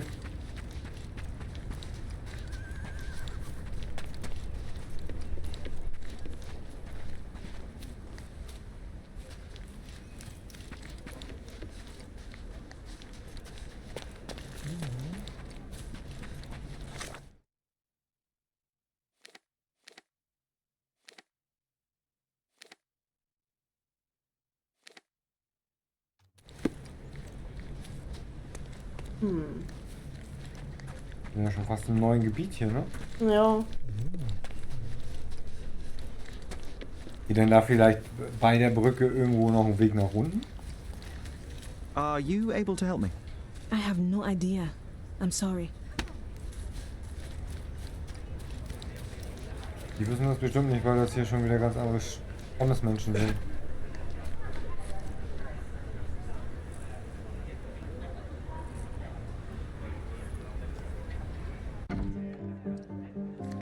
Oh, wo ist hier? Das ist die Kneipe, aber da sind wir auf jeden Fall falsch, da muss man nicht hin.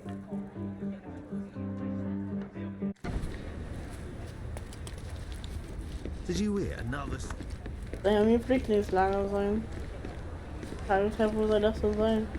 Wo ist erstmal die Brücke, ist die Frage. Did you hear another sailor stranded? Ja. Warte mal. Das ist auf jeden Fall. Das ist nämlich nicht alles toll. Did you hear another sailor stranded?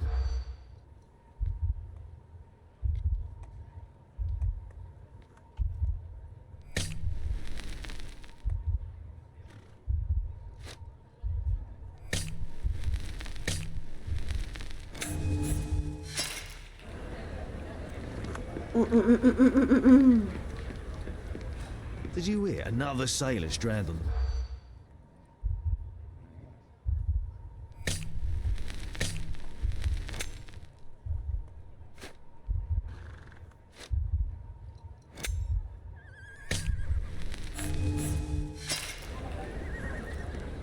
Okay, Polizei vor Ort war auf jeden Fall auch einer, oder Ja, richtig? die hat noch Another sailor stranded. Ja. Bei einer Schiffsladung was nicht. Verkauf von Staatsgebieten was auch nicht, wa? Nein. Ja. Ah, ne, shit. Ja. Schiffe kommen an, war das letzte, oder? Ja. Oh Gott, ne? Did you hear another sailor stranded? Verlorene Schiffsladung? Ne, Schiffe war nicht richtig. Was? Achso, und dann hier. Das, ja. Nein! Scheiße. Oh. Kannst dich doch, glaube ich, auch selber durchscrollen, ne? Did you hear another sailor stranded? Ne. Hafen? Was Hafen? Nein. Nein. Ja. Nein. Ja. Ja. Geschichten über Sirenen. Am Strand unweit des Friedhofes fand man die Leiche eines ertrunkenen Matrosen. Auf der Insel erzählt man sich Schauergeschichten über Sirenen. Aber das ist nur ein Aberglaube, oder? Denn der ertrunkene Matrose. Ohne Hose. Mit dem soll sich langweilig. Ja, auf jeden Fall muss irgendwo eine Brücke sein. Wir haben jetzt noch nicht mal. Ja, wenn nachher die Brücke dann laufen kann, ihr Nico, da. Wir sind gerade hier. Da geht ein Weg runter. Wenn du geradeaus weiterläufst, hier rum. Hier ist die Brücke, ne? Siehst du hier Brücke, Wasser und so. Ja. Ja, da unten ist das Flüchtlingslager. Ja. Ja. Links. Und dann da runter. Hier meinst du? Ja. Da meinte ich. Beasts! Oh. Geht hier an. War richtig jetzt?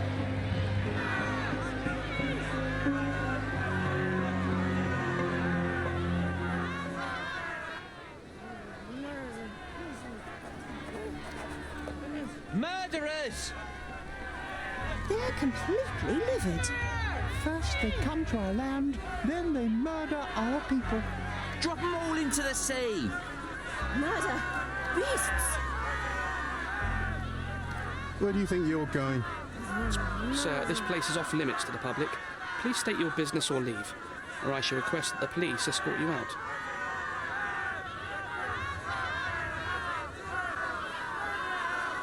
My name is Sherlock Holmes.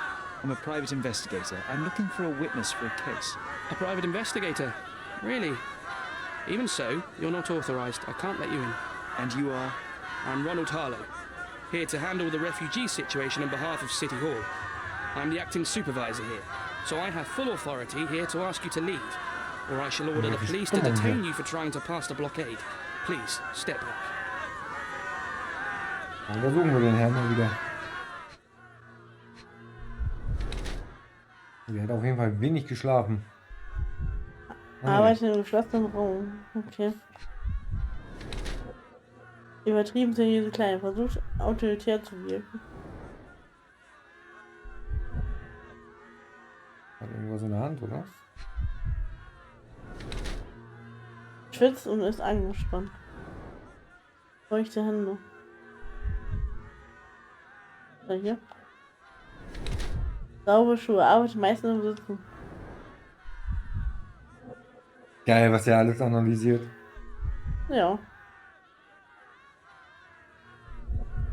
Wo fehlt noch was? Ah, hier, Mund. Hier. Ein Schnurrbart. Versucht älter auszusehen, das ist auch geil. Okay. Unerfahrener Bürokrat. Was haben wir denn da? Ronald Harrod ist ein blasser junger Beamter, der sein Bestes gibt, um ein Flüchtlingslager unter Kontrolle zu halten, über das er im Auftrag der Stadtverwaltung die Aufsicht hat.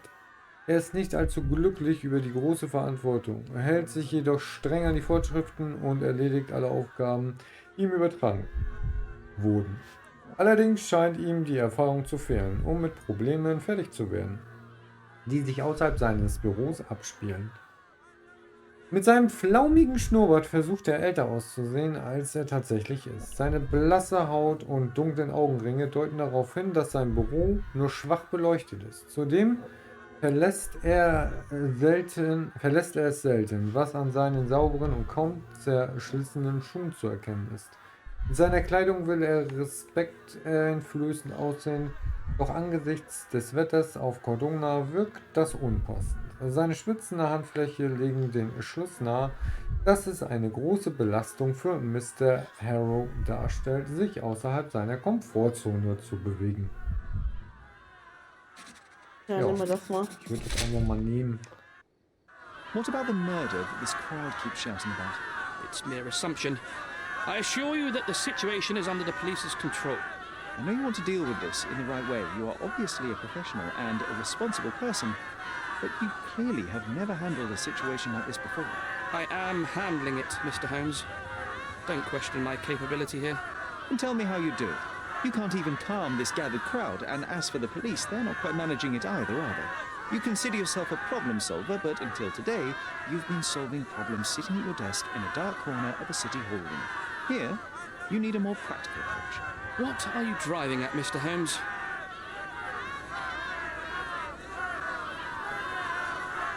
Ich kann Ihnen helfen. Ich muss meine Zeichen finden.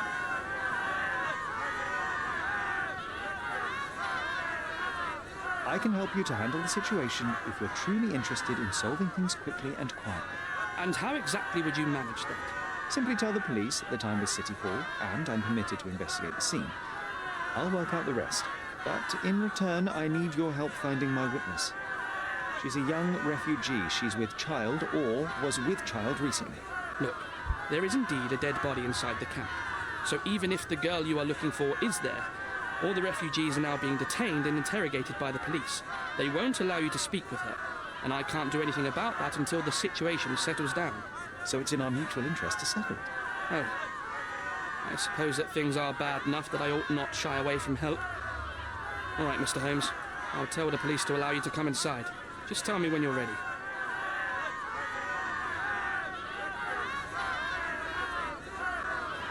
Mr. Harlow, what exactly do you do here? What are your responsibilities? What I do and what I am responsible for are two different realities, Mr. Holmes. On paper, I am in charge of the camp territory, security, provision, and the refugees in general. What I actually do most of the time is knock on every City Hall door trying to obtain some funding, or at least rations for the camp. The police here on City Hall's behalf too? They are, minus those who came here after the body was found. The governor won't let the refugees disperse into the islands, so there's a significant police presence guarding the camp. Naturally, they answer directly to the police. I have some influence here, but I'm not their direct authority. Mr. Harlow, how did the refugees end up here exactly? Oh, so you're not from around here yourself? I've been away for some time, but I read the papers.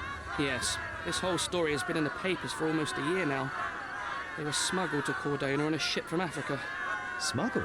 Then why didn't you deport them? The smugglers managed to sneak them to shore and hide them inside an abandoned warehouse. When the police raided the warehouse and found the refugees there, the ship was already gone. We aren't even certain as to which ship it was. We have busy shipping routes with other colonies these days, you see. So you decided to lock them up under a bridge? There was no other option. We're still trying to work out what to do with them. I only hope we'll find a humane solution and not put them on a raft and float them out to sea. I'm ready to take a look at the scene. All right. Go inside the camp and find Inspector Tewkesbury. He's the officer investigating the scene. Tell him I sent you. Say you're an independent expert from City Hall. He'll fill in the details for you. I'll find my way with words. Thank you, Mr. Harlow.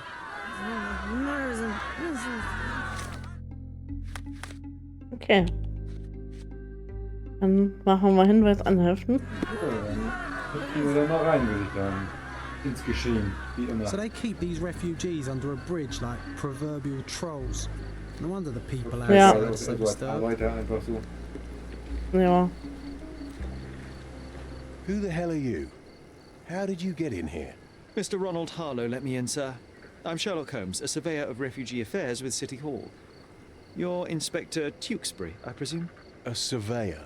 What does that even mean? In short, I've been sent to conduct an extensive report on the incident for the Colonial Office and to assess all the damage inflicted on state property. Got it. Another paperworm sent to count money and get food for archive mold. Go on, look around, but don't make yourself too at home. As if I didn't have enough problems before you appeared. Could you first tell me what happened here? What happened? People from the bridge above the camp heard a woman screaming and saw a mass of refugees attacking a man. Clearly not a refugee. When the camp guards came by, the man was floating in the sewage canal with a knife in his chest. Bam.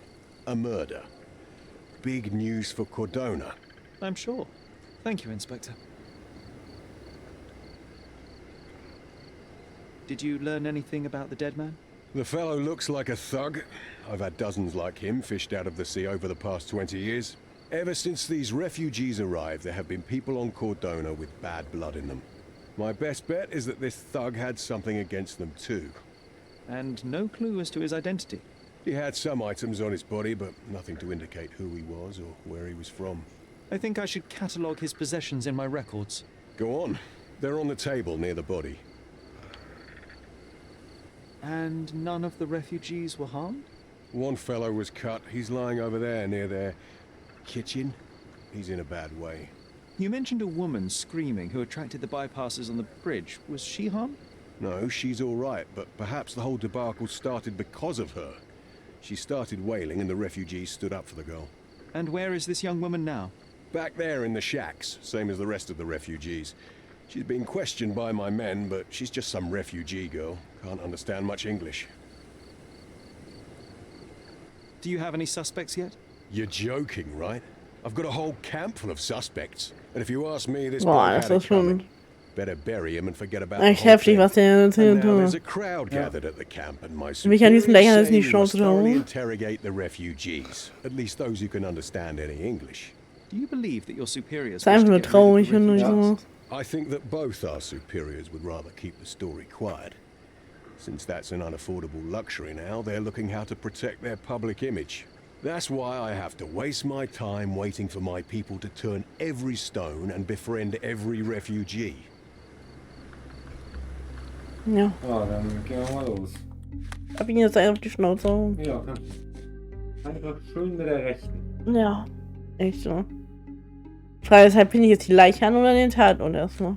Ich will erstmal den Tatort machen.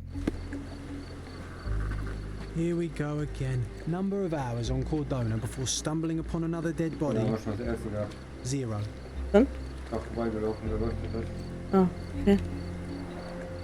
Clearly a left handprint here. Ein Handabdruck. Okay. Da haben wir auch was.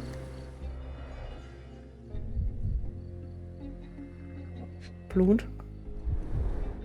Someone bled profusely here.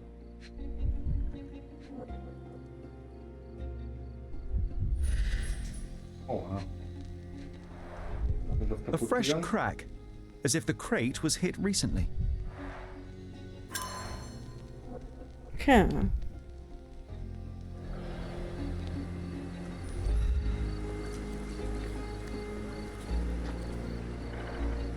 Clearly a left handprint here. Linke Hand hier. Clearly a left handprint here. Ja. Woran er das erkannt? Gleich wo der Finger ist, Schatz. Wie wär's denn damit?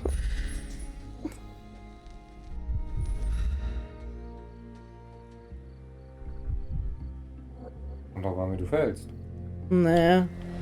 Sieht man ja auch, wenn das die untere Hand oder die obere Hand ist.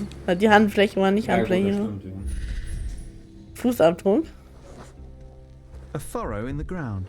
Hat leicht geblutet, konnte A blood trail leading to or weiter from the fortbewegen. canal. Hat leicht geblutet. Ich hab ja gelesen, Leiche hat geblutet.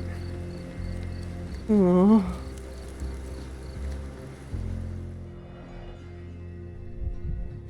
Okay.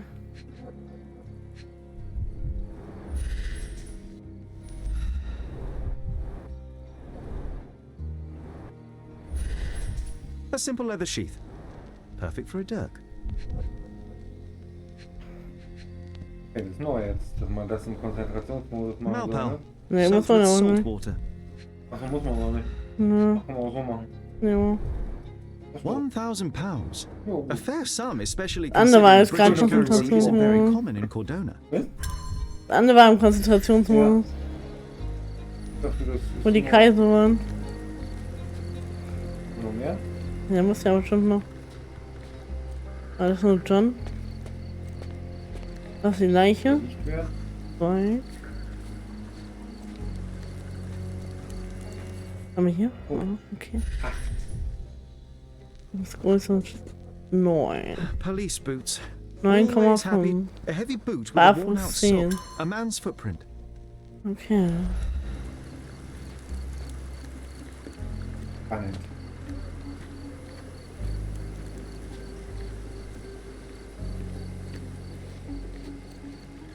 Da waren ja auf jeden Fall noch mehr, muss da irgendwie noch gewesen sein. Achso, das war John. Weil hier haben wir, jetzt haben wir hiervon hatten wir Nummer 9, Nummer 4, Nummer 3, 3, 4. Muss ja auch immer Nummer 5 gewesen sein. Hier ist Nummer 2. Wo ist denn Nummer 1? Hier ist die Leiche wahrscheinlich noch. Ja. Die Leiche ist Nummer 1, okay. 1 ist die Leiche, die gucken wir uns gleich an. Nummer 2. Haben wir. Nummer 3 und 4 haben wir. 5 geht. Und das hier war die 8. 5, 6, 7, 8. Ach, da geht's noch weiter. Ah, da ist die 5. Die Oh, Kette. carnelian agate beads, a traditional African adornment. Okay.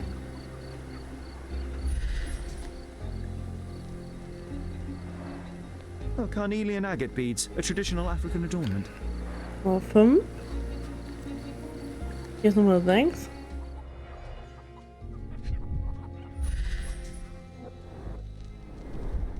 The blood sprayed off the blade after the strike.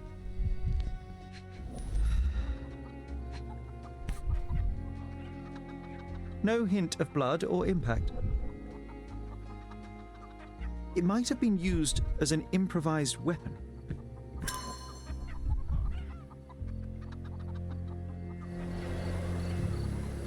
Sechs und 7. Someone was dragged against their will.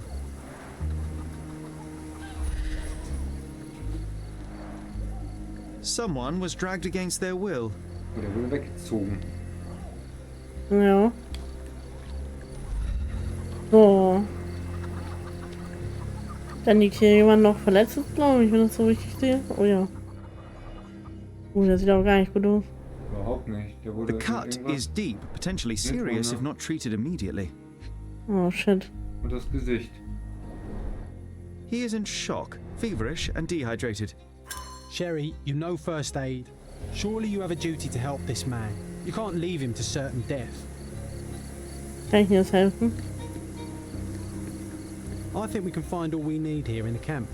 Let's have a good look. Okay, dann müssen wir wahrscheinlich erstmal anhelfen. Ich würde sagen, erst bevor wir ihn leicht untersuchen, sollten wir erstmal den helfen, den Verletzten. Go around. Wo muss ich hier finden?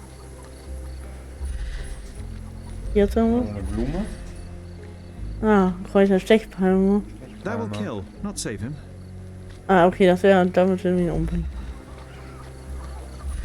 Was haben wir hier? Chill.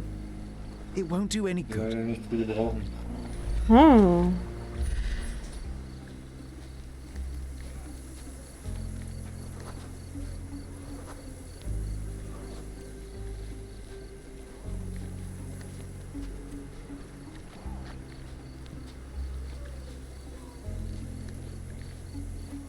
Ah, hier schon mal.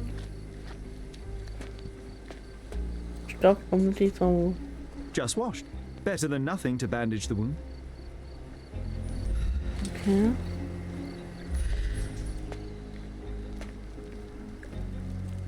Wasser? Gekochtes Wasser, sauber. I'll use it to create a solution. Okay, eine Medizin herstellen.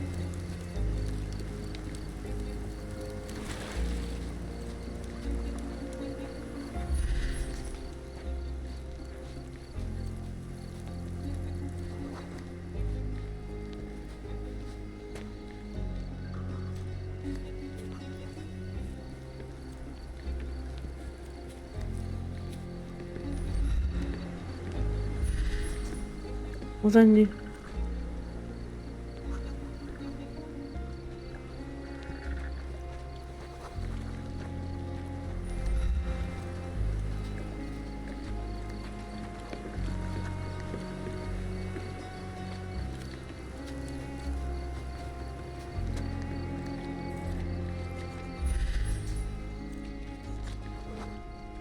I can use this to stop the infection from spreading. Okay. I've collated all the ingredients now to prepare the first aid solution. Da können wir ja was Schickes bauen mit den tollen Sachen. Dann gehen wir mal hin zu den Armen. Gucken wir mal, was wir tun können. Haben wir schon alles?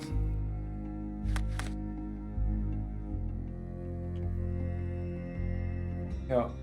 Wir müssen nur eine chemische Analyse jetzt wieder machen. Ah ja. Okay, -3, -4 und 5.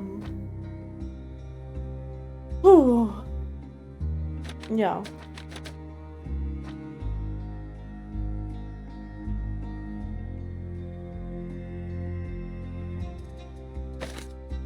Okay, ich würde sagen, wir nehmen das erstmal.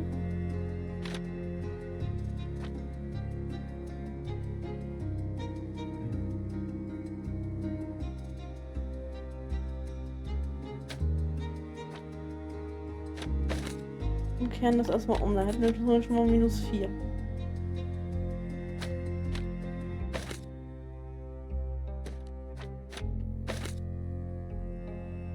Das gleiche könntest du mit dem roten einmal machen, mit dem Umkehren. Dann hast du schon mal auch -3. Oh, warte mal, jetzt machen wir erstmal hier das. Und das. Dann hätten wir schon mal minus. Also da fehlen uns noch 3 bei denen. Und welches meinst du denn jetzt? Erste. Das erste Fläschchen, das allererste. Ah, warte mal. Die kann man nicht gebrauchen. Wir brauchen ja auf jeden Fall noch von den blauen.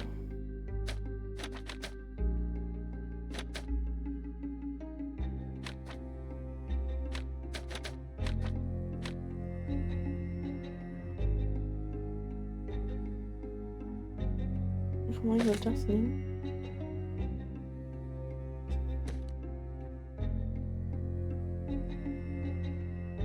Nee.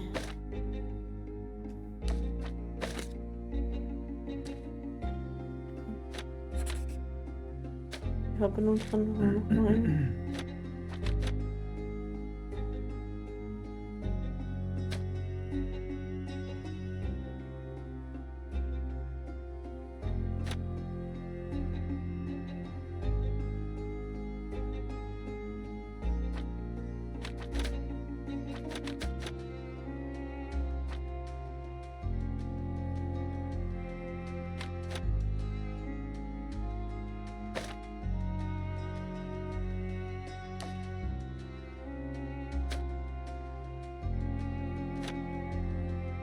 Wenn wir das jetzt umkehren.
War schon krass.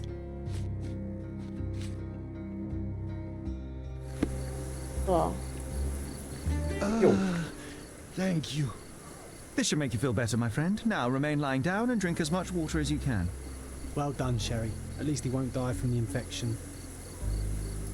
Okay.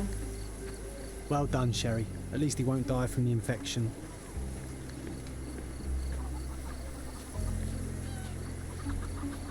Das haben wir auch. Okay. Haben wir jetzt? Dann haben wir jetzt noch den Tatort und die Leiche. Ja, dann. Ich sag, gucken wir uns die Leiche mal an, ne?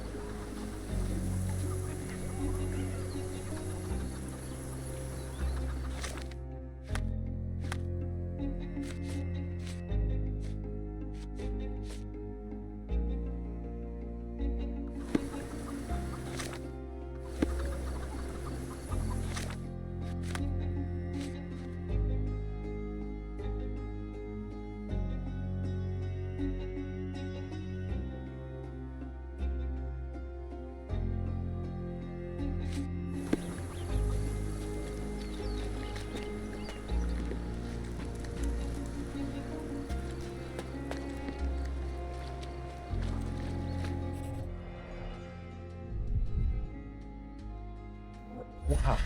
So, was haben wir hier? Mutzige Fingernägel. Coal dust under the nails. I don't see much coal around here.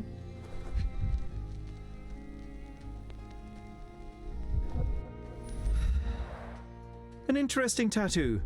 Does it mean something? Okay. Oh. A steel dirk, sharp. A common accessory among sailors and soldiers.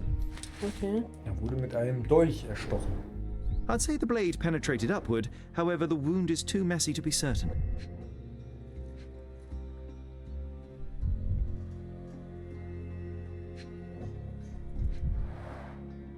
Heavy boots, with one sole far more worn than the other. This man was limping, John. Okay. A violent death. But this man, limping. Coal dust. I think we're onto something here, John. You know what? I'd like to understand. What? How did our dead man end up inside the camp in the first place? Wie gelangt hier Eintritt ins Lager? Ja, das ist eine gute Frage.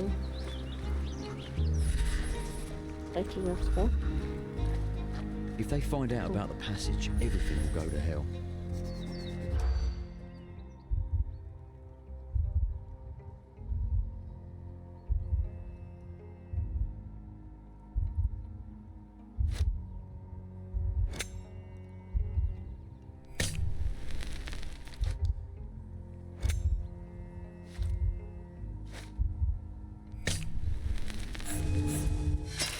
Okay, dann gucken wir gleich nochmal. If they find out about the passage, everything will go to hell. Aber der hat auf jeden Fall nasse Füße gehabt, der Typ, ne? Komm her. Ah, fuck.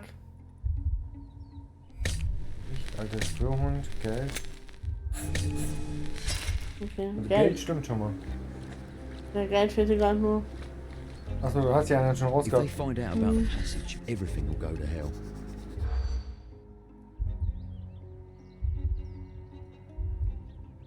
Ne, auch nicht. Abbregung des Lagers hatten wir. Das Ding rausbringen. Geld. Was geht im Flüchtlingslager vor sich? Einige Polizeibeamten befürchten, dass das Lager aufgrund der Angelegenheit mit der Leiche vollständig abgeriegelt wird, wodurch sie mit ihren illegalen Aktivitäten kein Geld mehr verdienen würden. Nobody will know anything if you keep your bloody mouth shut. The coppers smell fishy here, Sherry. Perhaps we should sniff around in the camp. Sealed shut. I doubt our man could get through these grates. Sherry, just look at this. Living quarters in a Der sewer. liegt auch immer da, oder What steht kind of auch immer genius da, wo man es bureaucrat nicht came up erwartet. with this idea?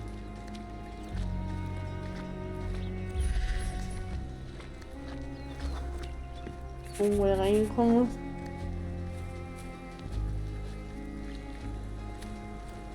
Oh, da. Oh, was haben wir da? Boot? Ja, ist aber nicht da. Ah, okay. Aber unwahrscheinlich.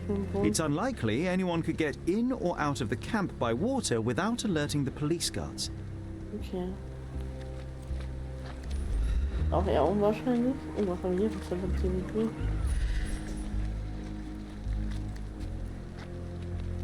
Was hat hier vibriert?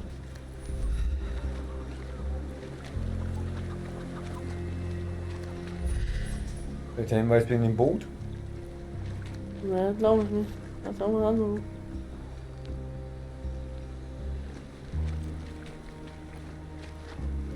Hä?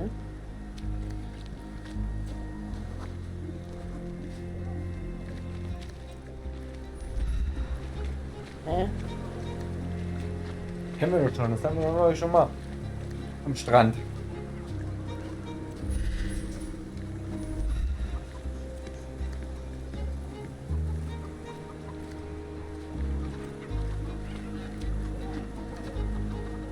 The refugees have been detained and will not leave until all the circumstances are clarified.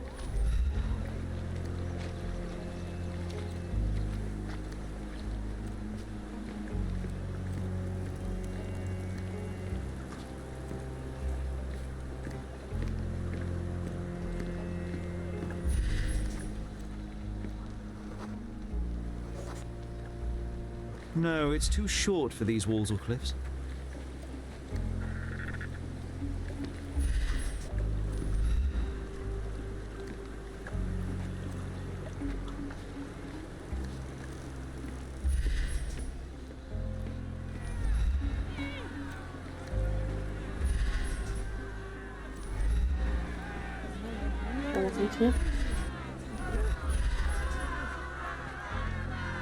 Okay. Haben wir da? A single Malpal-butt. Auch schon wieder eine Malpal. Ja. A single Malpal-butt. Muss aber noch irgendwas liegen, oder? Oh, da liegt noch was.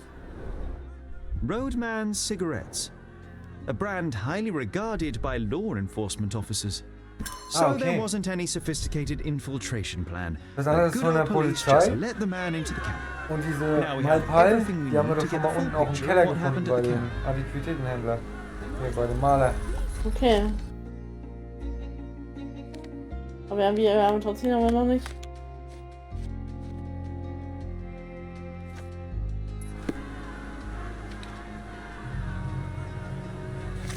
Gedankenspiel, mal gucken.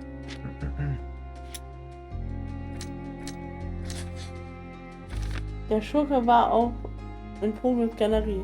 Der Tote aus dem Flüchtlingslager war derjenige, der in Werner Vogels Galerie eingebrochen ist. Ja.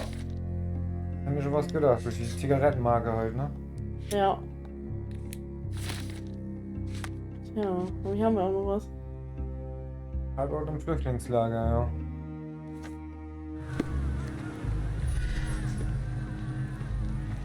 Ja. Oh, da hinten konntest du irgendwas machen. Was da hinten? Geradeaus durch. Da leuchtet irgendwas. Ah, da lag eine Rekonstruktion. Okay, okay. Also den Fall wieder rekonstruieren.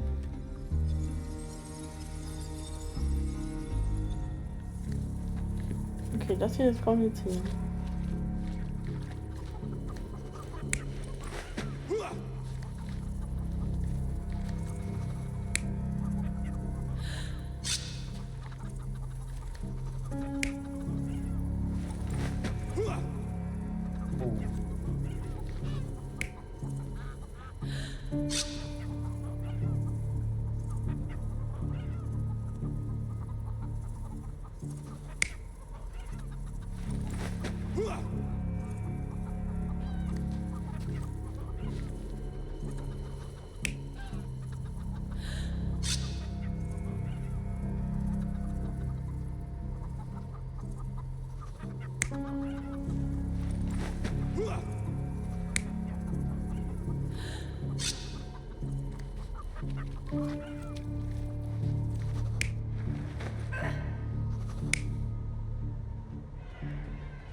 So, we have a thug who came to take a refugee woman with him. She resisted, but he dragged her by force. One of the refugees stood in his way, armed with a stick, yet he could do nothing against a cutthroat with a blade. The man didn't anticipate that the other refugees would intervene and stand against him. In the confusion, the woman managed to break free. The thug took fright and fled. He was stopped by the falling crates. He stumbled and fell, piercing his chest with his own blade. However, the wound didn't cause instant death. He managed to stand, but still bleeding, he lost his balance on the bridge and fell. Before all of this, the man had freely entered the camp through the main entrance. The police admitted him after they had a short smoke together. You live by the sword, you die by the sword. In our man's case, it's the same sword.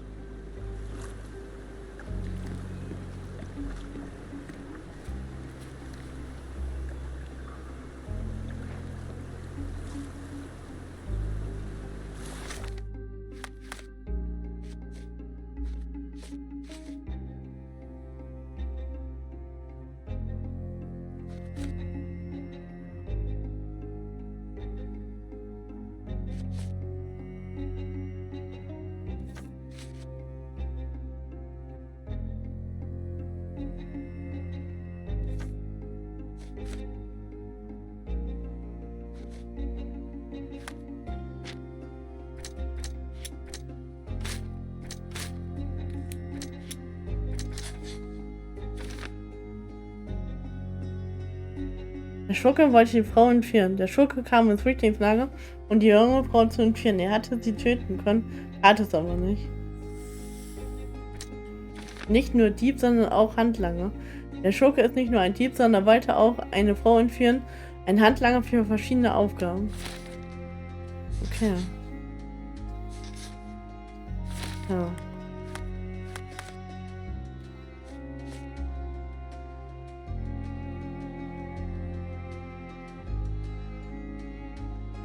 Ja, hier. Was sollten wir tun, bevor wir das Lager verlassen? Uns umhören hier. Kann man sich dann hier noch umhören? Ja, das ist eine gute Frage. Back off. Na, der will nicht mit uns reden, da kommen wir auf jeden Fall nicht vorbei. Ja, hier ist ja auch noch irgendwas, ne? Die ganze Zeit da vibriert irgendwas am Controller. Ja.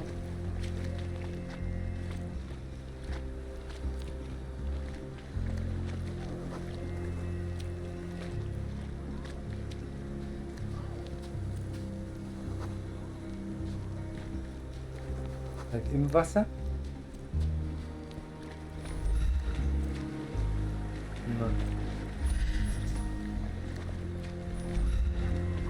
Na.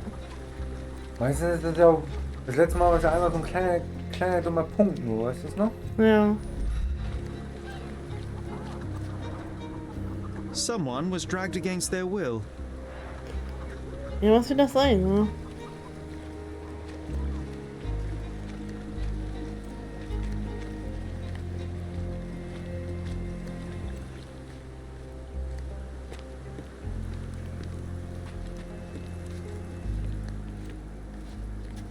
Do you know anything about this? I uphold the law, so I'm not answering your questions. Can I ask you a question? Don't think I can help you, lad. You obviously haven't thought this all through. Or are you just annoying these people on purpose? Okay.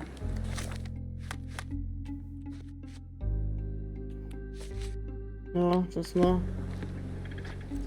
Help me, please. Don't think I can help you, lad. Die habe ich auf jeden Fall belauscht, so. Aber irgendwie muss ich ja noch was finden. Ich bekam mit, wie sich zwei Polizisten im Lager über ihre illegalen Aktivitäten unterhielten und mit denen sie Geld verdienen. Ich befürchte, dass die Angelegenheit mit einer Leiche in den Maschinenmachenschaften ein Ende bereiten könnte. Dann schlägt vor, dass wir dieser Sache auf den Grund gehen, indem wir uns im Lager umhören. Muss ja irgendeiner sein, der noch irgendwas weiß. Der mit uns redet, ne? Jo. You still here? Ja.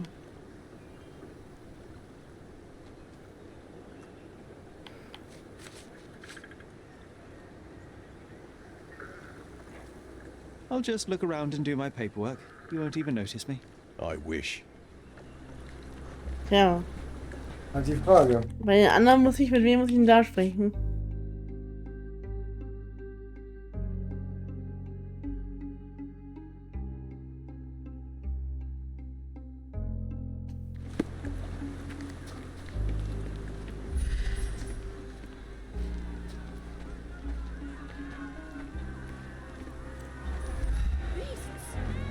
Ja, die Polizisten haben ihn ja auf jeden Fall reingelassen, den Typen.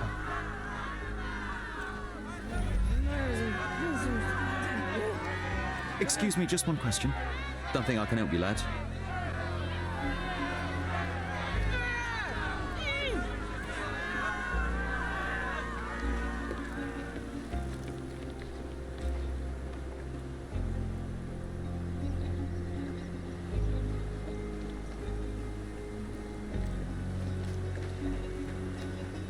You still here? Inspector, I believe I can aid your investigation. I know who the dead man is and what really happened here. You do? Well, good for you. But I'm afraid I'm not the one you need to share your findings with. Speak to Mr. Harlow here. He's the one responsible for settling things in the camp. You don't even care to listen? Oh, I do care. Maybe even more than I need to. But I'm only here today to lock the place up, question witnesses, and file the facts. It's sad, but coming up with conclusions is not among my tasks here. You fellows at City Hall do that. Anyway, speak to the supervisor. I'll just stand by and listen to what you have to say. Go bother someone else with this, son. The guards at the sewers were speaking about taking refugees out of the camp. Do you know anything about this, Inspector? Less than you do, obviously. And this doesn't bother you as an officer of the law? I can neither punish them nor put them on the right track, if that's what you're asking. Maybe your friends at City Hall could do something about it, but I seriously doubt that. To be honest, I'm sick and tired of being frowned on for my uniform. If those fine gentlemen you've eavesdropped on are in some shady business, that's on their heads. I'm busy. Don't you have papers to fill?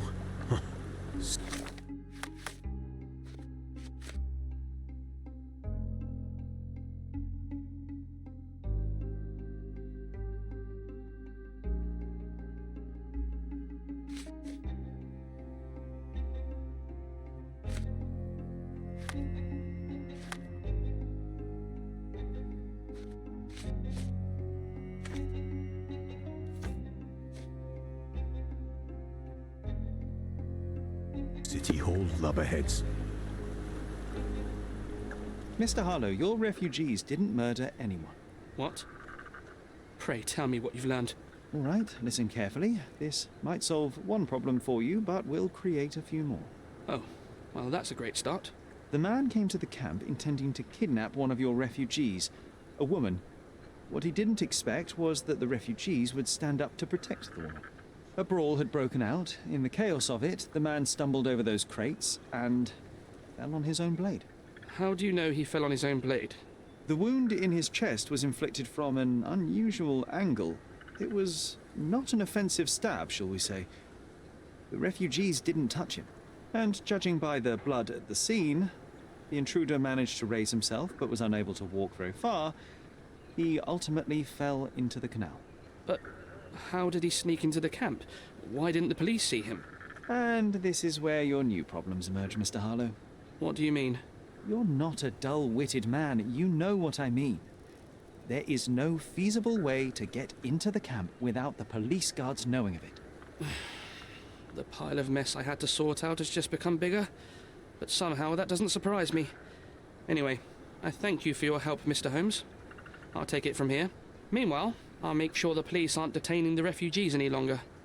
You can go back in and look for your witness. You think one small clerk can make any difference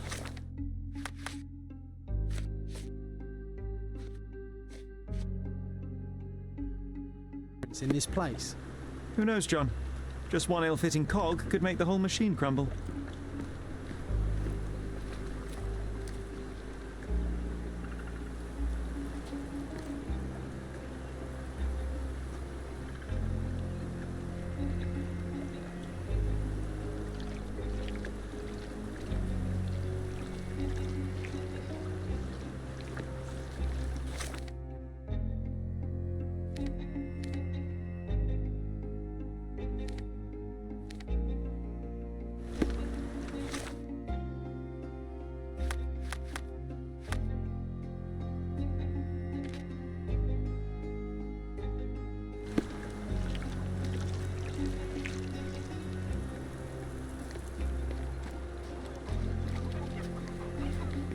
You're the one who tended to our man's wounds.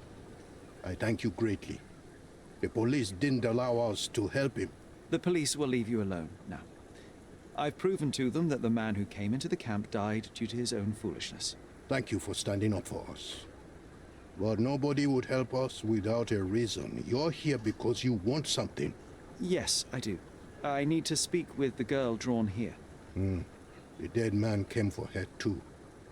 He wanted to take the girl away, but we won't allow her to be hurt again. What do you want from Naylor? Naylor. She was hurt some time ago. I'm here to find the people who did this and bring them to justice. And to find them, I need Naylor's help. Will you let me speak to her? Justice. There's no justice on this land. But you helped us, so maybe your words are not empty. You can speak to Naylor, if she wants it. But I will be watching you. Hello, Naylor? Er ist also Big Brother. Er watching uns. Is er watching uns? Ja, gesagt. I will watching My name you. is Sherlock. I know someone hurt you. I am here to help. I'm trying to find the people involved and bring them to justice. Please. There is a photograph, and I'm sorry, it is terrible, but I simply must ask. Where did this happen? What can you tell me about these people? Jo. Und weg ist Christ, unser Sherlock. Naylor, I'm sorry. I'm not very good at this.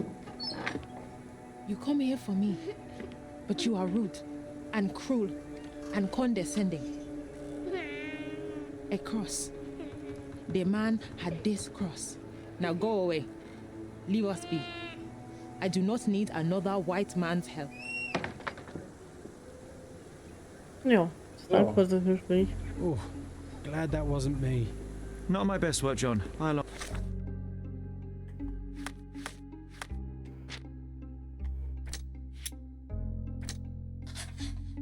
So, Vergewaltiger ist hochrangiger Beamter. Die Erde Orden gehört für gewöhnlich nur hochrangigen Staatsdienern. Verliehen sowie dem Vergewaltiger auf dem Foto. Okay.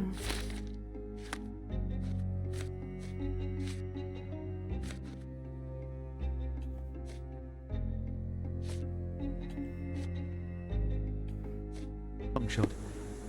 Naylor doesn't want us meddling. I'm starting to wonder what this all achieves. But she helped you anyway. Now we know that maniac's face and the cross he wore, we can still catch him. Okay. Jo.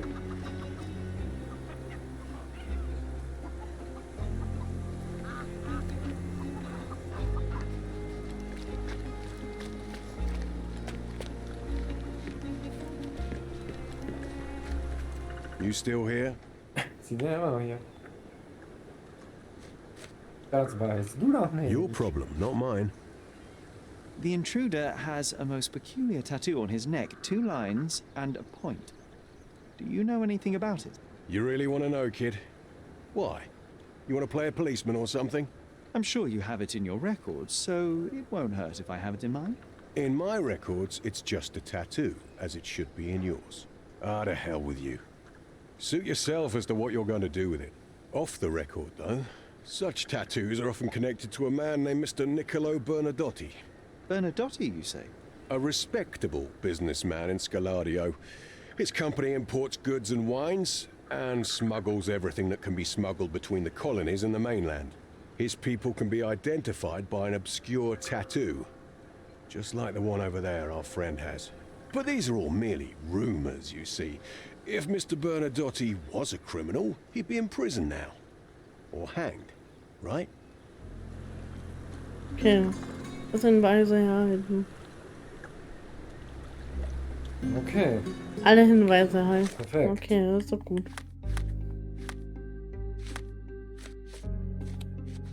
Ja, dann müssen wir nur noch rauskriegen, was für eine Tätowierung ist das. Aber Freunde, ich würde sagen... Das erfahren wir beim nächsten Mal. Genau, weil wir sind schon eine halbe Stunde über unserer Zeit normalerweise. Die ganze 35 Minuten. Deswegen würde ich sagen, wir müssen jetzt leider cutten.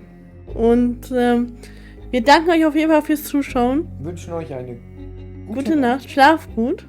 Träumt was Schönes. Und startet morgen gut in die neue Woche. Genau, lasst euch nicht ärgern. Genau. Und wir sehen uns morgen Abend wieder. Genau. Bis dann. Schlaft schön. Tschüss.